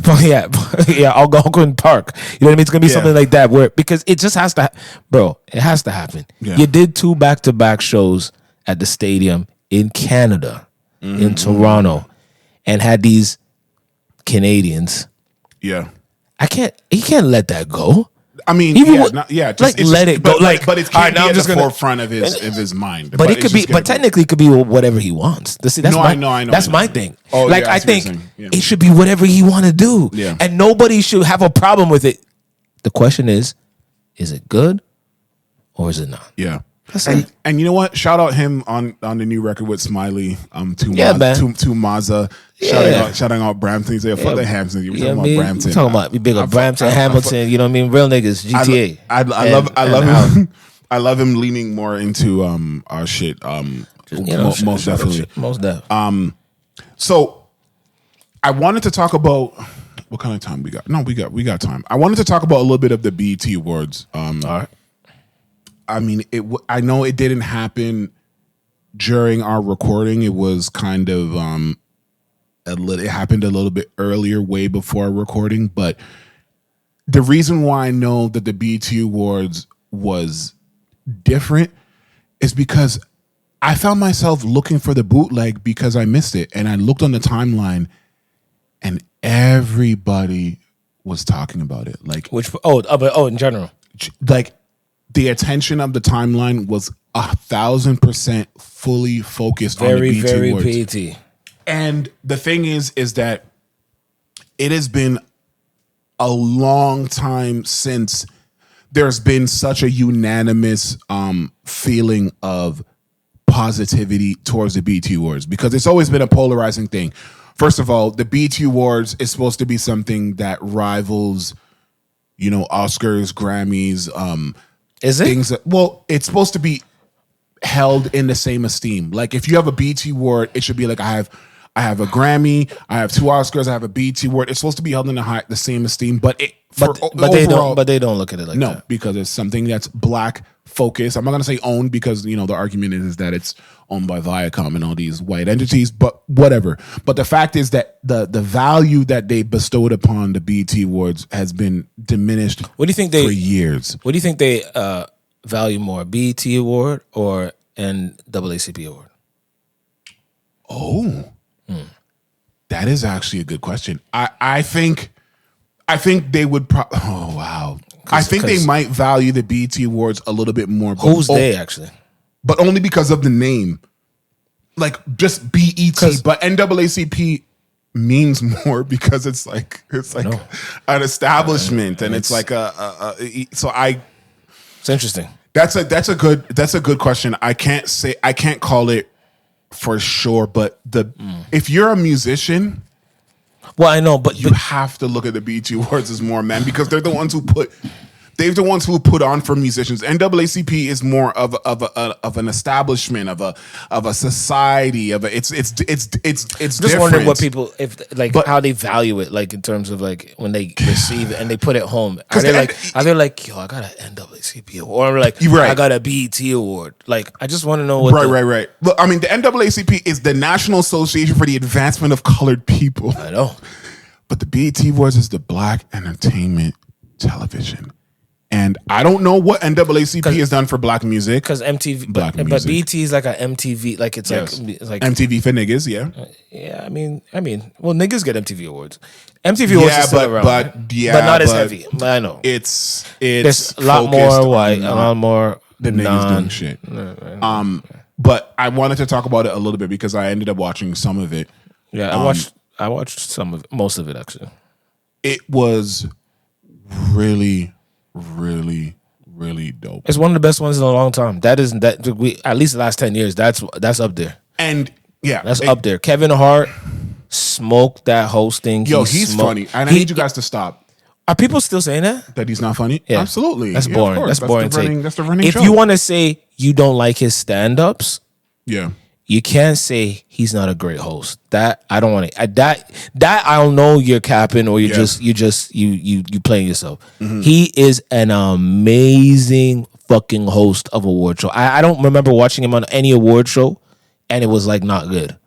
Like him, his role. The material, how he carries the show, how he moves it along, how he involves everybody, the skits, the whatever you want to call it, the engagement he did a clinic to me in hosting. Like he hasn't done he did do the Oscars before, hasn't he? Well, wasn't he supposed to, and then something happened, and then he didn't end up doing it or something? Yeah, Did he, or was it that he did and then he was supposed to do it again and he didn't? I can't remember what it was, but if he didn't, y'all need to put him on Oscars, yo, real shit.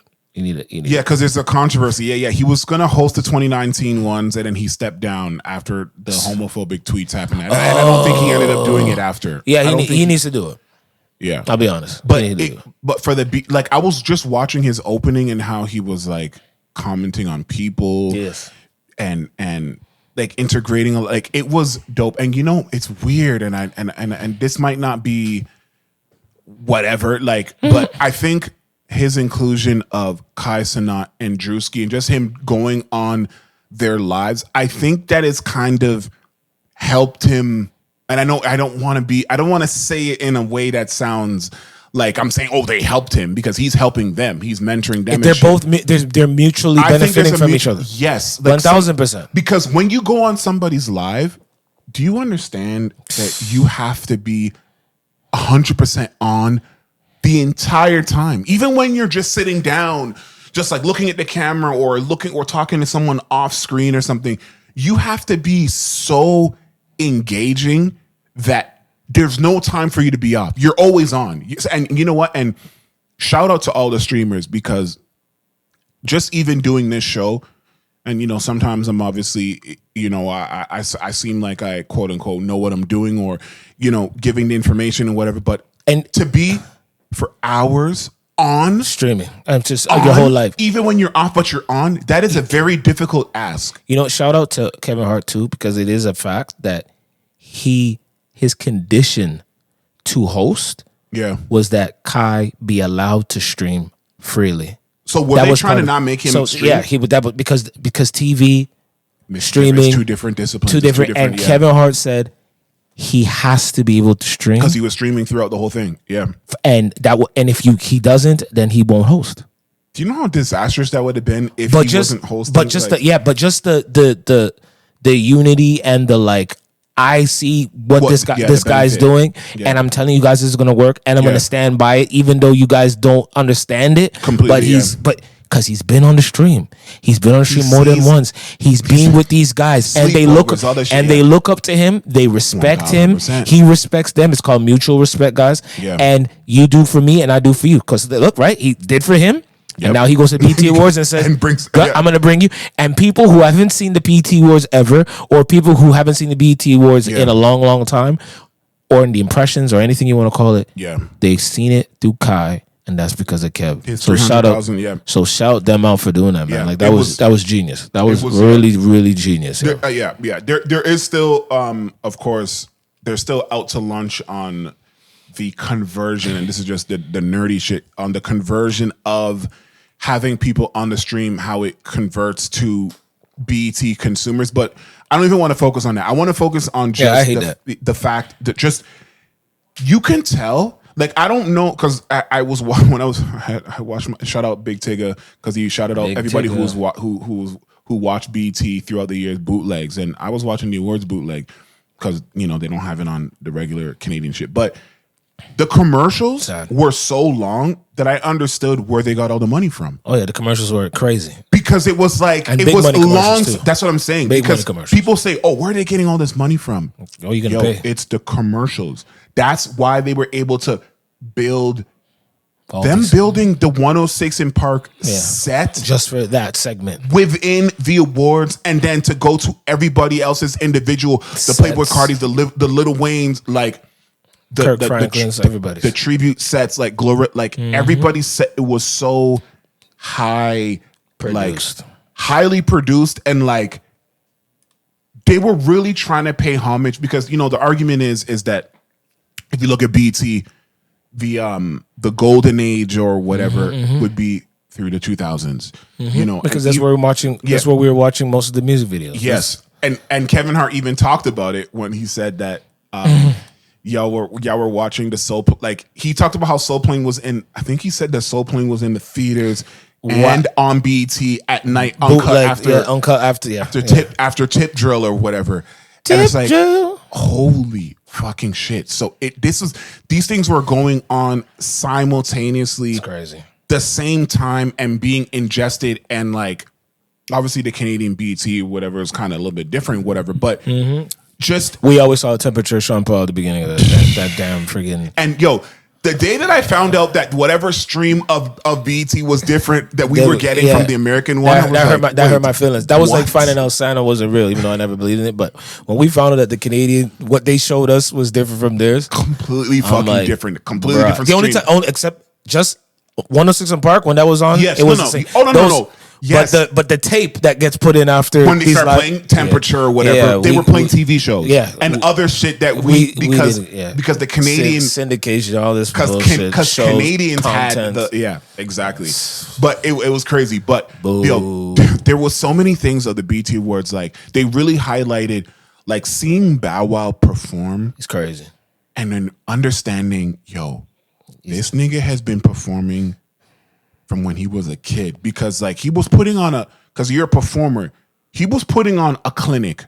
Like, but he was always a performer. Like I know, that's one thing that he was always. But when you're a performer amongst performers, it doesn't hit the same versus when you're a performer among people that don't even give a fuck about. Because he didn't really stop fully. You know what I mean? Like he did, but like you got the Millennium Tour. Like remember he started the Millennium Tour, doing it right? over, so he was moving still. So whether he's dropping new records or not, he's in tour condition, performance condition, and he put on another clinic of it, man. You can see that's somebody who's doing shows. That's the thing. Got to keep doing shows, man. Shout out him. JD came on his set. Shout out, T.I. That's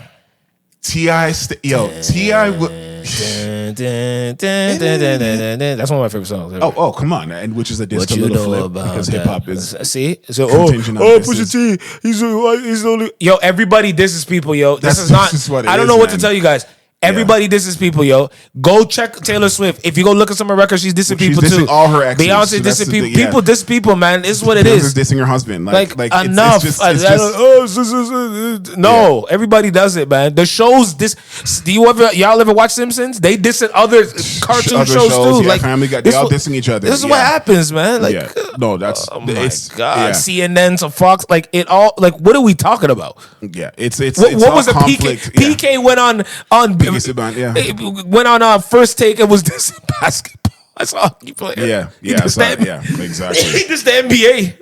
The whole NBA. Yeah. Like, come on, man. And the other thing that really, when I finally saw it, because I heard Joe Budden talk about he had some problem with Jamie Foxx's thing or whatever. We're not all gonna agree. Jamie Foxx, we don't agree. That was such a great segment, man. Seeing everybody, do his songs and do like the Ray Charles songs that because he's part of Ray, and just like seeing how emotional he was, like he's really happy to have a second chance, like at life, and it was just so crazy to kind of see, like, because I was watching because the camera kept going to him when they were showing people like perform like his stuff, and he was genuinely, first of all, surprised. Like when he saw shout out Teddy Riley and maybe Dougie Fresh maybe he didn't know. But no, he didn't. He didn't know. No, but I'm just saying maybe he didn't because he's an actor. But whether he knew or not, but sometimes I've snuck into my parents' room and saw what they were gonna get me for Christmas. Right. And then when Christmas came, I was still fucking excited as if I didn't know. Sometimes you just have a joy about you that even if you know it's gonna happen, the fact that it's actually happening in real time is what makes and then people look at you and then they think, why are you acting like you didn't know? I'm just because it's happening now. Now I'm just I'm just so excited. And you think I'm just it's just his come on, man. Yeah, it was just dope seeing him react to like Jennifer Hudson, who was killing it. Like, she always kills it. It was just so good to see him like get his flowers. Also, another person who, because I think they were doing a bunch of legends appreciation or lifetime awards. Yes. Mariah Carey. Like she Busta Rhymes introducing her and knowing that she didn't even get a BET award ever until then. It's crazy.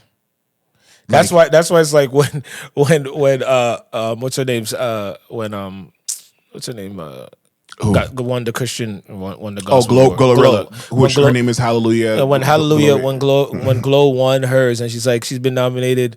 I mean, she said I've been here for 6 years, and now I'm like Mariah Carey. It's just never. And but Mariah Carey said, "Hey, I guess it's great to not be nominated. I mean, to not win, but then your first one being the biggest one, arguably the lifetime achievement." So that's very true. That makes sense. And I didn't And I didn't clock it. I didn't clock it that I was standing on business. But like Busta Rhymes is right. She really pioneered like the pop, because you know how Mary J. Blige pioneered the hip hop R&B thing. R&B, Mariah Carey kind of was the pop hip hop thing. Like she was going on those records with her pure voice with the locks, gutter niggas with bone down, break down, like Jay-Z, Busta, like all these niggas, like the hoodest of niggas, and like Busta Rhymes said, like real spitters or whatever. Like and she's with these guys and just doing and bringing her style of whatever she Baby, does. come on, baby, come on, baby, come on. Yo, why did I come forget on. she did a song with Old Dirty Old Bastard? Dirty Bastard? Like y'all are. What's the comparison? It would be like, what would be the today's comparison of her doing a song with Old Dirty Bastard? Like it has to be someone, and I'm not gonna say the biggest, the largest, because it has to be even someone more gutted than him. No. It's like it has to be like her doing a song with like NBA YoungBoy or something. Like it has to be someone where you're like, holy shit, like, well, he's not popping like that anymore, like that, but like Trinidad James or something. You know what I mean? Okay, like in terms of like, the yeah. gimmick is there too, like the gimmick on top of a dope or a very catchy record. Yes. You know what I mean? Yes. That Old Dirty Bastard is fucking. He's sick as fuck, bro. He was definitely one of one. You know what I mean? So he's a legend. You know, yeah. He's a legend. No, that's no. It was that was dope. But yeah, when she was doing, so her getting honored, Kirk Franklin. There was a bunch of Kirk. First of all, don't just go over it. Kirk Franklin. That performance he put. I didn't see all of it actually. That's you need to watch that when you touch studio again. Yeah, that performance with the choir, like he did some great mixes. He went insane. Yeah. If you want to know how to perform and stamina and running around big stages. Mm-hmm. Well, yeah. I mean, he's in shape. Remember, I know Kevin Hart's like, yo, I need to know how you be getting in shape. I've seen some. Yo, he goes in like he's playing football. Like his workouts 1,000%. are different. His workouts are different, man. No, that's 1,000%. They also honored Snoop Dogg, which I know there was like controversy because of the shit that he was supporting and performing at the Trump thing. But a legend. And the other thing too, you can't like. We're gonna have to talk about it at a different juncture. But yeah. We're gonna come to a point where we're just gonna have to, and I don't want to say it too prematurely, but none of these artists, none of these celebrities, none of them are perfect, yo. Like we're never gonna get the ideal thing that we want from everybody, because everybody has something wrong with them. You can't tell me one person right now that I can't tell you something controversial or negative about their perception in the public eye. And artist. And you know how, and if there is one, they're not big enough. That's the other reason. Or one, that they're not big enough, or two, they don't talk at all ever at any point. And I guarantee you, as soon as they speak, you're gonna find out. Yeah, so they're just so quiet that you just. Yeah. You know what I mean? And anything you hear would be just very much a rumor, because they don't really, you don't have much to connect it to. Or they haven't been around long enough either. Or that's the third one. They haven't been around long enough. So I promise you, controversy, negative, perception, that comes with every career that spans a certain amount of time. Whether it's, and there's another thing I'm gonna talk about later, but I want Travell to be here. But he might have left the building. No, I mean, that's Elvis might have left the building too. But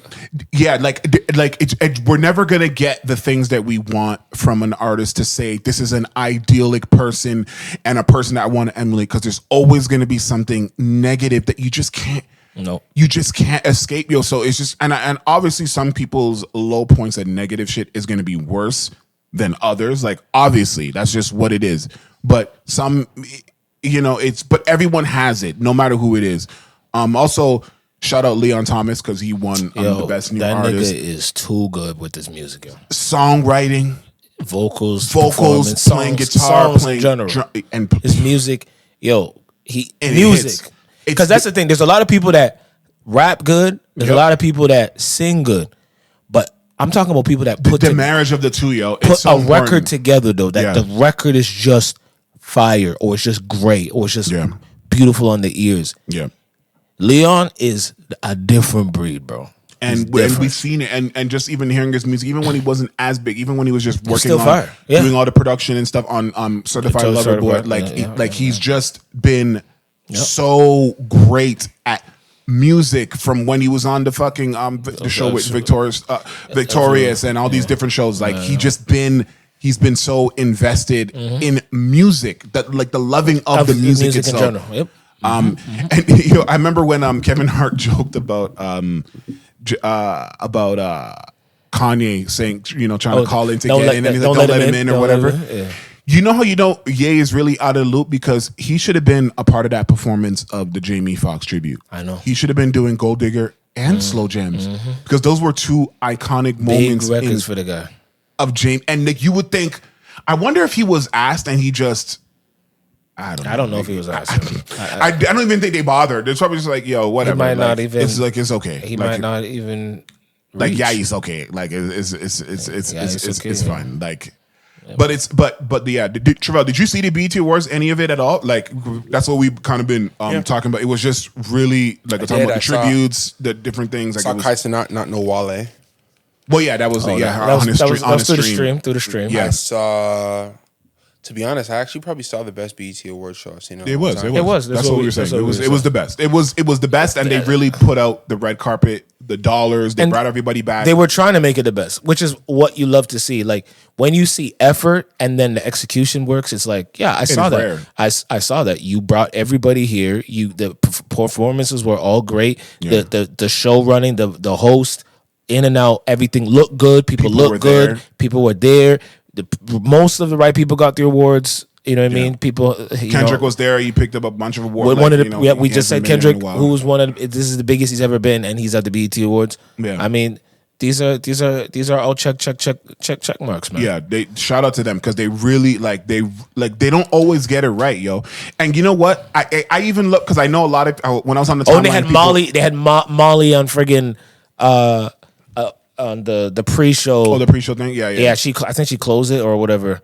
Shake it to the max. Yo, they went crazy, bro. Yeah. They went crazy. Wait, B2K was even on this. Like, yeah, B2 reunion. Reunion again, and well, they're on tour. So it's. I mean, are they on tour? They're on tour. Yeah. They're on. They were on the Millennium, and now they're about to do their own B2K tour. So which they learned. I think they learned we got to get money together because this is how we like. You can't. Everybody can't break up. And he can go by himself, but. Yeah, but it never hits the same without his brothers in tow. No matter how much they're gonna, either way, they're gonna step away for him to do his songs. So or just do backgrounds because they still want to see Touch, and they still want to see Icebox, and they still want to see all these records that are his own. So but we were talking about Mariah Carey getting honored, Snoop Dogg doing his medley.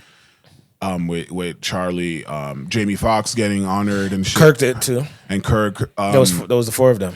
I even liked Playboi Carti's performance of the Like Wheezy song. I know on the timeline I remember that being the drop off where a lot of that's people the part I didn't see. Where they're like, this is where BTU. I actually didn't see that at all. But they kept teasing it the whole night. And the thing is, they're going to tease an artist that is big that is going to get the younger audience into the shit. So when he did that first song, I was like. This is dope. Now the song with the Weeknd, which Weeknd wasn't there for, he's probably busy. He's probably performing or whatever. But, without him, I thought he's on his tour. Yeah, maybe he continued the tour and he just did and continued. But yeah, I just think they did a really good. The Weeknd, so he popped out something. I can't remember. Yeah, but shout out to the BET Awards. They did a really good job with it. Like it was really really dope. They gotta see what they do next year with it.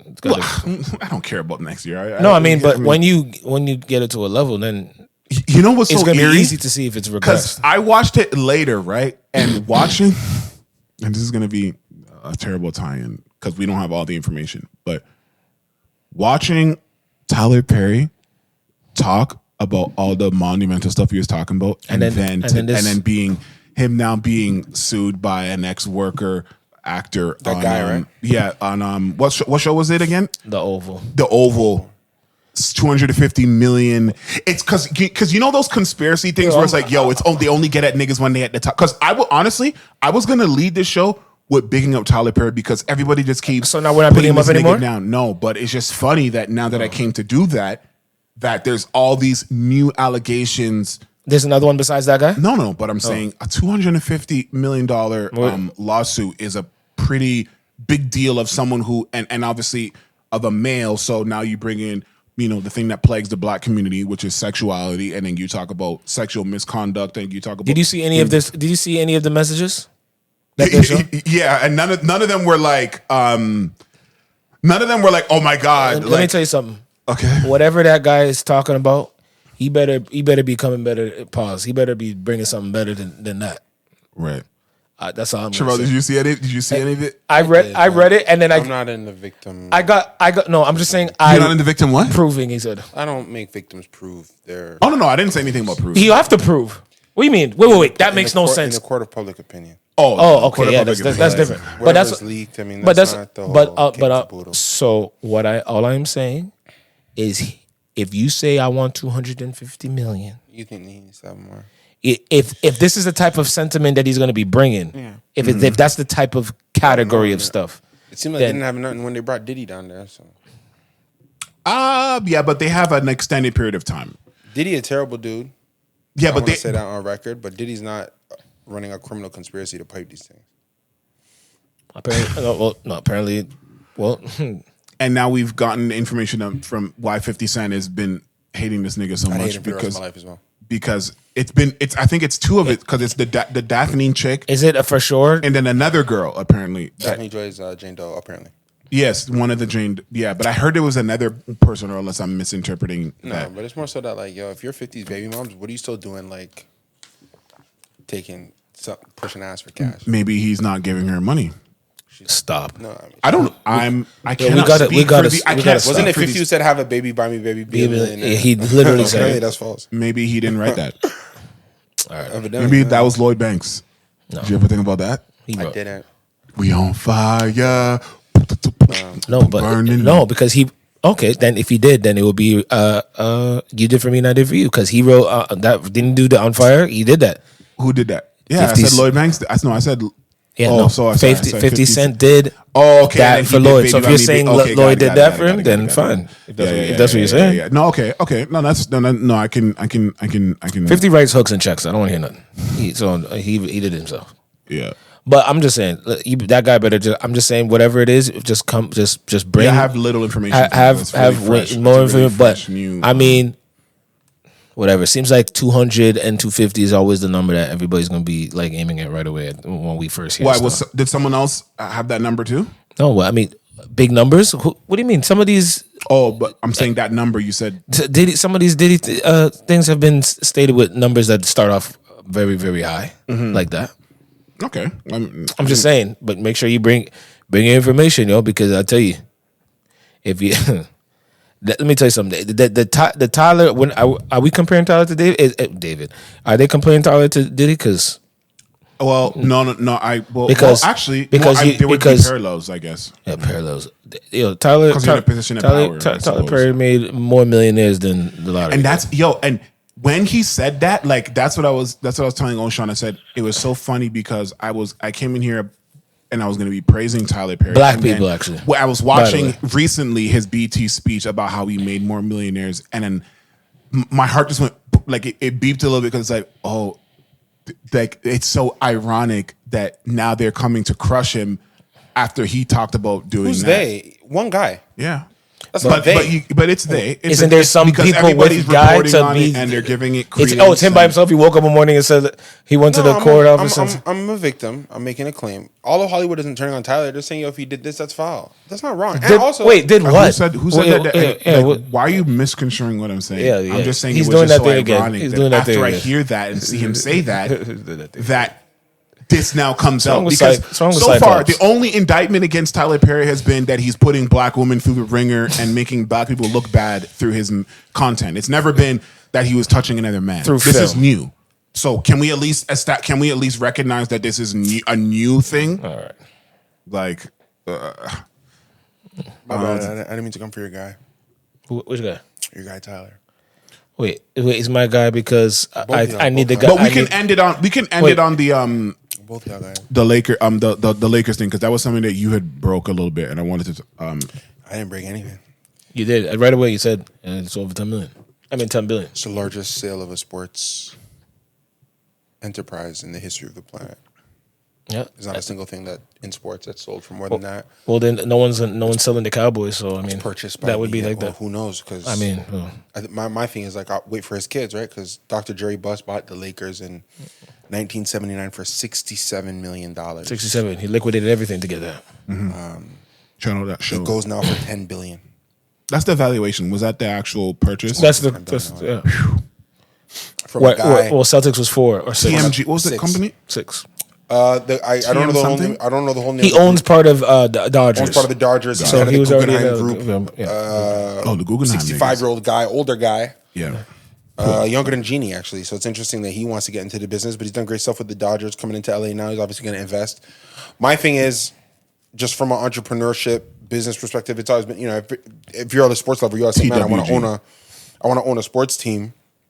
Another one. The economics of owning sports basketball franchises with these 3 sales: Mark Cuban sale of the Mavericks, the sale of the Celtics. Oh yeah. And then now the Lakers. Yeah. I don't see a conceivable world where acquiring one of these sports teams and running them could. I don't know how you make EBITDA. I don't know how you make money. The player contracts are through the roof. I mean, it's been an open secret in the NBA. You don't make money year over year running an NBA team. You kind of break even. Oh, okay. What it generates versus what you got to pay. Right. To keep it. And then obviously owners take dividends. They're not doing it for free. But it's not like a big money maker anymore. And you got to figure if they just went and bought this thing for $10 billion and they got to go run this thing, 10 years from now, for them to make profit, they're going to want to be able to sell it for $15-20 billion. So what do you think from your business mind, what do you think they're going to do? What do you think they're going to do to generate the value and the worth? The largest revenue driver in pro sports right now is TV contracts. Okay. That's the largest revenue driver. And like I said, who's the other superstar that's going to be doing that? It's TV contracts. So what's going to be very because LeBron's the one who got the other TV contracts that went through the roof. Well, okay, you have national sports properties, right? To me, if they really want to do this, you might get to we might be inching closer to some sort of global basketball league, where you have a division that is all of America, a division that is all of Europe, and then they meet for the finals at the end in some way. Because but they play all in the States, there'd be a division in the UK. There'd be a division in continental United States, and then it would be like the American champion versus the European champion, and they play in the finals. Timestamp this because now, granted, that's like 30. I'm not saying that's going to be this might go a long time. 50 years from projection now. of we're talking. You said what's the EBITDA, right? So yeah. Dr. Dre Bus bought the Lakers in 1979. At the time, the league was smaller. Yeah. At the time, the TV contracts were on tape delay, only with ABC. At the time, there was only, I think, 3 networks on television. At the time, there was no team in the United States of America. Or sorry, in Canada. In Canada, yeah. At the time, there was no collective bargaining. There was no trades or free agency at the time. Right. 50 years later, the NBA sits in a place where there's multiple people vying for television rights. Yeah. The NBA sits in a place where there's coverage of NBA basketball 24/7. Yep. You have X, which is sort of like an active headline news service for the NBA. Yeah. You have individual players. When Magic Johnson signed for Dr. Dre Bus as a rookie, it was a 25-year, $25 million contract. That was thought to be insane. Mm-hmm. Okay? You now have contracts where Jonathan Kuminga is a decent ball player, and he's asking for $35 million per. Yeah. You're ballooning. When Shea comes up for his contract, y'all gonna have to pay him on the numbers from the TV contracts and the escalators and the percentage of the salary cap that you could pay to players. Yeah, there's a world where one of the years on his deal might be $100 million a year. There's a world where that could be a case right now if he stays there. Yeah, with Supermax, whatever. Right now, the top end is what, $60 million, right? Curry's $60 million a year. Now, crazy to think about. $30 million of that goes back to the state of California, which is crazy to think about. Yeah, because of that state. But that's what's on his contract. Yeah. What are the contract? Just think of it. 50 years ago, Magic Johnson had $1 million a year. It was nuts. Yeah. 30 years from now, how much are NBA contracts going to be? In order to pay that, how many extra eyeballs do you need to get on the NBA? The world. It's gonna have to the TV rights is gonna have to dramatically change. Like YouTube is gonna have to get. I see what you're saying, but if they get more players from overseas, it's gonna make people overseas still. I think what I'm saying is before they do the global league on the other side, they're gonna have to start introducing the teams going over to play during regular seasons at other places in the world. Aren't they already doing that? No, they did that pre-season. Okay. They're gonna have to start involving because it's a logistical nightmare. The NFL is able to do it because you have a week off. Yeah, they had. Yes, yeah. How you know you're gonna play 2 nights of a back-to-back with the London Silver Sharks and then fly back home? I don't know. Again, I'm just throwing out ideas. I don't. What did Adam Silver say that the next All-Star game is going to be next versus? Year. Is going to be World versus US. There's your They precursor. clearly decided the world is where they want to go, in my opinion. Yeah. They clearly decided. Well, they saw the success of what happened this year with the hockey. That was but crazy. Also the players that have been great. You have Joker, Shea. They haven't had an American MVP. 8 years or yeah. Who's the last American MVP? Was it 2019? No, 2019 is Giannis. Would it be 2018 James Harden? Was James Harden 2018? Yeah, won it over LeBron. Then yeah, which was wrong, but yes. LeBron's last year in Cleveland is 2018, right? Yeah. So it would have been that. That's James Harden's MVP. 2019 is Giannis. That's the year we won the title. 2020, COVID year, is that Joker? Mm-hmm. James Harden, 2017, 2018. Yeah. Yeah, and that's the last time. Yeah, that's the last It's a time. long time. And if we're looking at the state of the league now, again, you don't want to call these things out. No. We're 2025, 2026 going into next year. If we get 3 more global MVPs, that'd be a decade since the last American winner. And you could look at a world where that's going to happen because Wemby's coming. Mm-hmm. Giannis is still very good. Mm-hmm. Joker's still very good. And Shea's going to double again Shea at some is point. still very good. He's going to Greece, Serbia, Cameroon, Serbia, Canada. That's And- the last. Those are the last MVPs. Again, media market. He's looking like he's losing weight. Let's not forget that Luka Doncic does not have an MVP. He has no MVP, even though someone said it on one of the sportscasts the other day. You were wrong. He does not have He has no MVP yet. So, Yeah. you know, when you look at it from that perspective, you look at Memphis, they're about to blow up their team. So is Ja going to have And the what team to really go out there American and do that? would get is really going to get currently that's in the Kevin league. Durant when he comes to Raptors. All right. The American who could have got it, you know, man, let's see how he heals. Tatum. Oh, you're talking about could have, but you got to get it on your own team before you could get the whole league. Okay, so who's the favorite American candidate for MVP? Of if we're forced to, If we're forced to pick one, who's the American that I think could win the MVP? he'd have to go. He'd have to go berserk. He'd have Maybe to go- Brunson in New York, could he go berserk and get one? With the media market, the news. Like if New York is the number 1 team in the NBA and Brunson's averaging the way 30. he plays, I don't think is going to happen. Okay. They want it. If Steph Curry goes berserk next year, No, because he's not going to play enough games. he's not. And they saw LeBron go berserk all those other times, and they still didn't give it to him when he had literally every number for able to. I think the league wants Edwards to get it if he could. It's Ant-Man, you think? Yeah, they want him to go up there, but from what I saw this year, he's gonna have to really show out heavily. They just got to get him off the ball. The problem is that a lot of his scoring has to be initiated on the ball. If he's coming off down screens and stuff like that, and could just not make him work so hard for his points. And you got to mature a little bit more, man. You can't beat the Lakers and walk around, have a parade by yourself and Why with your not? friends about the first round. I feel like mans were doing that all the time. It's just that now it's on social No, media. everybody. No. That's not true. Everybody does a parade when they beat the Lakers, and then when they get their ass whipped in the next game of something. I remember during the season, the Bulls beat the Lakers by a buzzer beater, a crazy buzzer beater, and Diddy they were celebrating. They were throwing bottles, and it was like you literally thought either if they didn't win a championship, they just won. At least they won the division or something. Yeah. The next game they played, they got slaughtered by somebody. I mean, they're not good. They weren't a decent. I know, basketball but team. I'm just saying, all this energy, all this pipe. Oh my god, I gotta beat LeBron. I'm so excited. and then okay, now take that energy and go do something with it. But then they don't because that's their peak. Who won? Let me ask you a question. Who won the in-season tournament this year? Do you even remember? Yeah, it was Milwaukee. It's crazy. I do remember. It was Milwaukee. Most people don't remember. That's how much they fell off.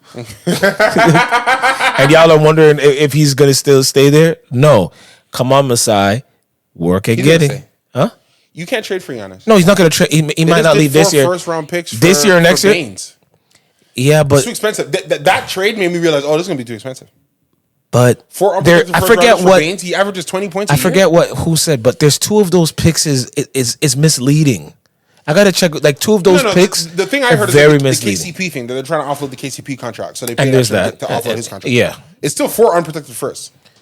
If I have Kevin Durant and I have Giannis, and you talk to me with anything other than 5 unprotected firsts, I don't know what we're talking about. So this season coming up, you think Kevin and Giannis are staying on their same respective teams? Kevin's gone because Phoenix has no options. Like I can't even believe how bad they were. Somebody said the other day, Phoenix was great. Phoenix without Kevin Durant lost. With Kevin Durant, they were much better. They were only 33-29. I actually It's crazy. do not understand why they weren't better. considering his numbers and efficiency. I don't know either. But it just sometimes nucleus, sometimes certain things, it doesn't matter how, it just doesn't work. It just doesn't work. 33 and 29 is not great. Not with him, who is an assassin, who is one of the best shooters of all time, scorers of all time. 25, 50, 40 splits? Like, it doesn't make any sense. But I think, Kevin's going to move for sure. To go where? The Raptors? You know, they're still talking about that. No, I think Kevin will go to... Spurs? Yeah. That's the one that looks likely. I think he'll go to the Spurs because I think they have the draft capital. I think they have the players, the young tradable assets. I just think it would just be... their coffers. No, I get it. And I also think De'Aaron Fox, Wemby, and Kevin Durant in a place where he could do what he's been wanting to do for years. I just want to play basketball. But wasn't he? But he was supposed to do it in Phoenix. I just want to get paid back. Devin Booker was they there wanted him and to be the leader because he's older than Devin Booker. He's the vet who had won a title before. So over here, he's not the vet that won the title before. He's playing behind a freak. He's in San Antonio. He's there to teach Wemby. But what if you don't want to teach? You want to hoop? Because if I want to hoop, that teaching is not what I want to do. If I want to hoop, teaching is not what I want to do. No, I don't want to teach. I want to just hoop. So I feel like if he was to go to if he was to go to Raptors, he gets to just hoop, literally, and hoop. not and maybe not. Like, you look here and just if have I'm fun. A player, I'll say this: if I'm a player, which is why I think Giannis might stay, the East is wide open next year because of what happened to Tatum. Yeah, 1,000%. Yeah. But so it's like, what if he moves to Toronto? If I'm KD, I'll go to Toronto, but you got to keep Scotty Barnes. You got to keep Scotty. Yeah, and you got to keep the Jamaican. I think they'll find a way to keep him. A two-person tandem can play, but is Scotty Barnes they're gonna a big enough scorer? They're going to send RJ out. Is that a flat? Yes, but you have to send RJ out for a gunner. I need like a guy who's like, and they're going to send 45 from three, and quickly will be out too. I agree. I think that contract is terrible. I know, but I mean, he could be good with. The problem is who takes that contract. It's such a bad contract. I don't know who takes. I think the Quickly contract is terrible. Milwaukee got to get out of. All right, they got to get. Giannis don't want to be there. Yo. I don't know what to tell you guys. He hasn't asked for a trade. Why do people keep saying that? They say that towards Achilles. Just silent. He said, but anyway. Yo, he's already put out open for you guys to look. What does that mean? That's just a nice way of saying I want out, but I don't want to be the one. It's like when Damon, for all those years, he wanted to be traded, but he refused to say it, and the owner had to be like, "Listen, we're waiting. When he says he wants to be traded, then we'll do it." Yeah. It's like, come on. I mean, well, any closing arguments? I think. Thank you guys for covering me out of a very, very, very, very serious work. Also, thank you guys so much. But it's always great to sit with the guys. Make sure you guys like, comment, subscribe, and a tribe yourselves. Thank you for sitting down for this. Sit down for this some more at another juncture in time. And we'll see you next time. All right. Good night. Hi there. Thank you for taking time out of your busy schedule, day, and life to take a listen and take a watch. So you might want to sit down for this. I just ask you to do 3 things for me. Comment, like, and most importantly, subscribe.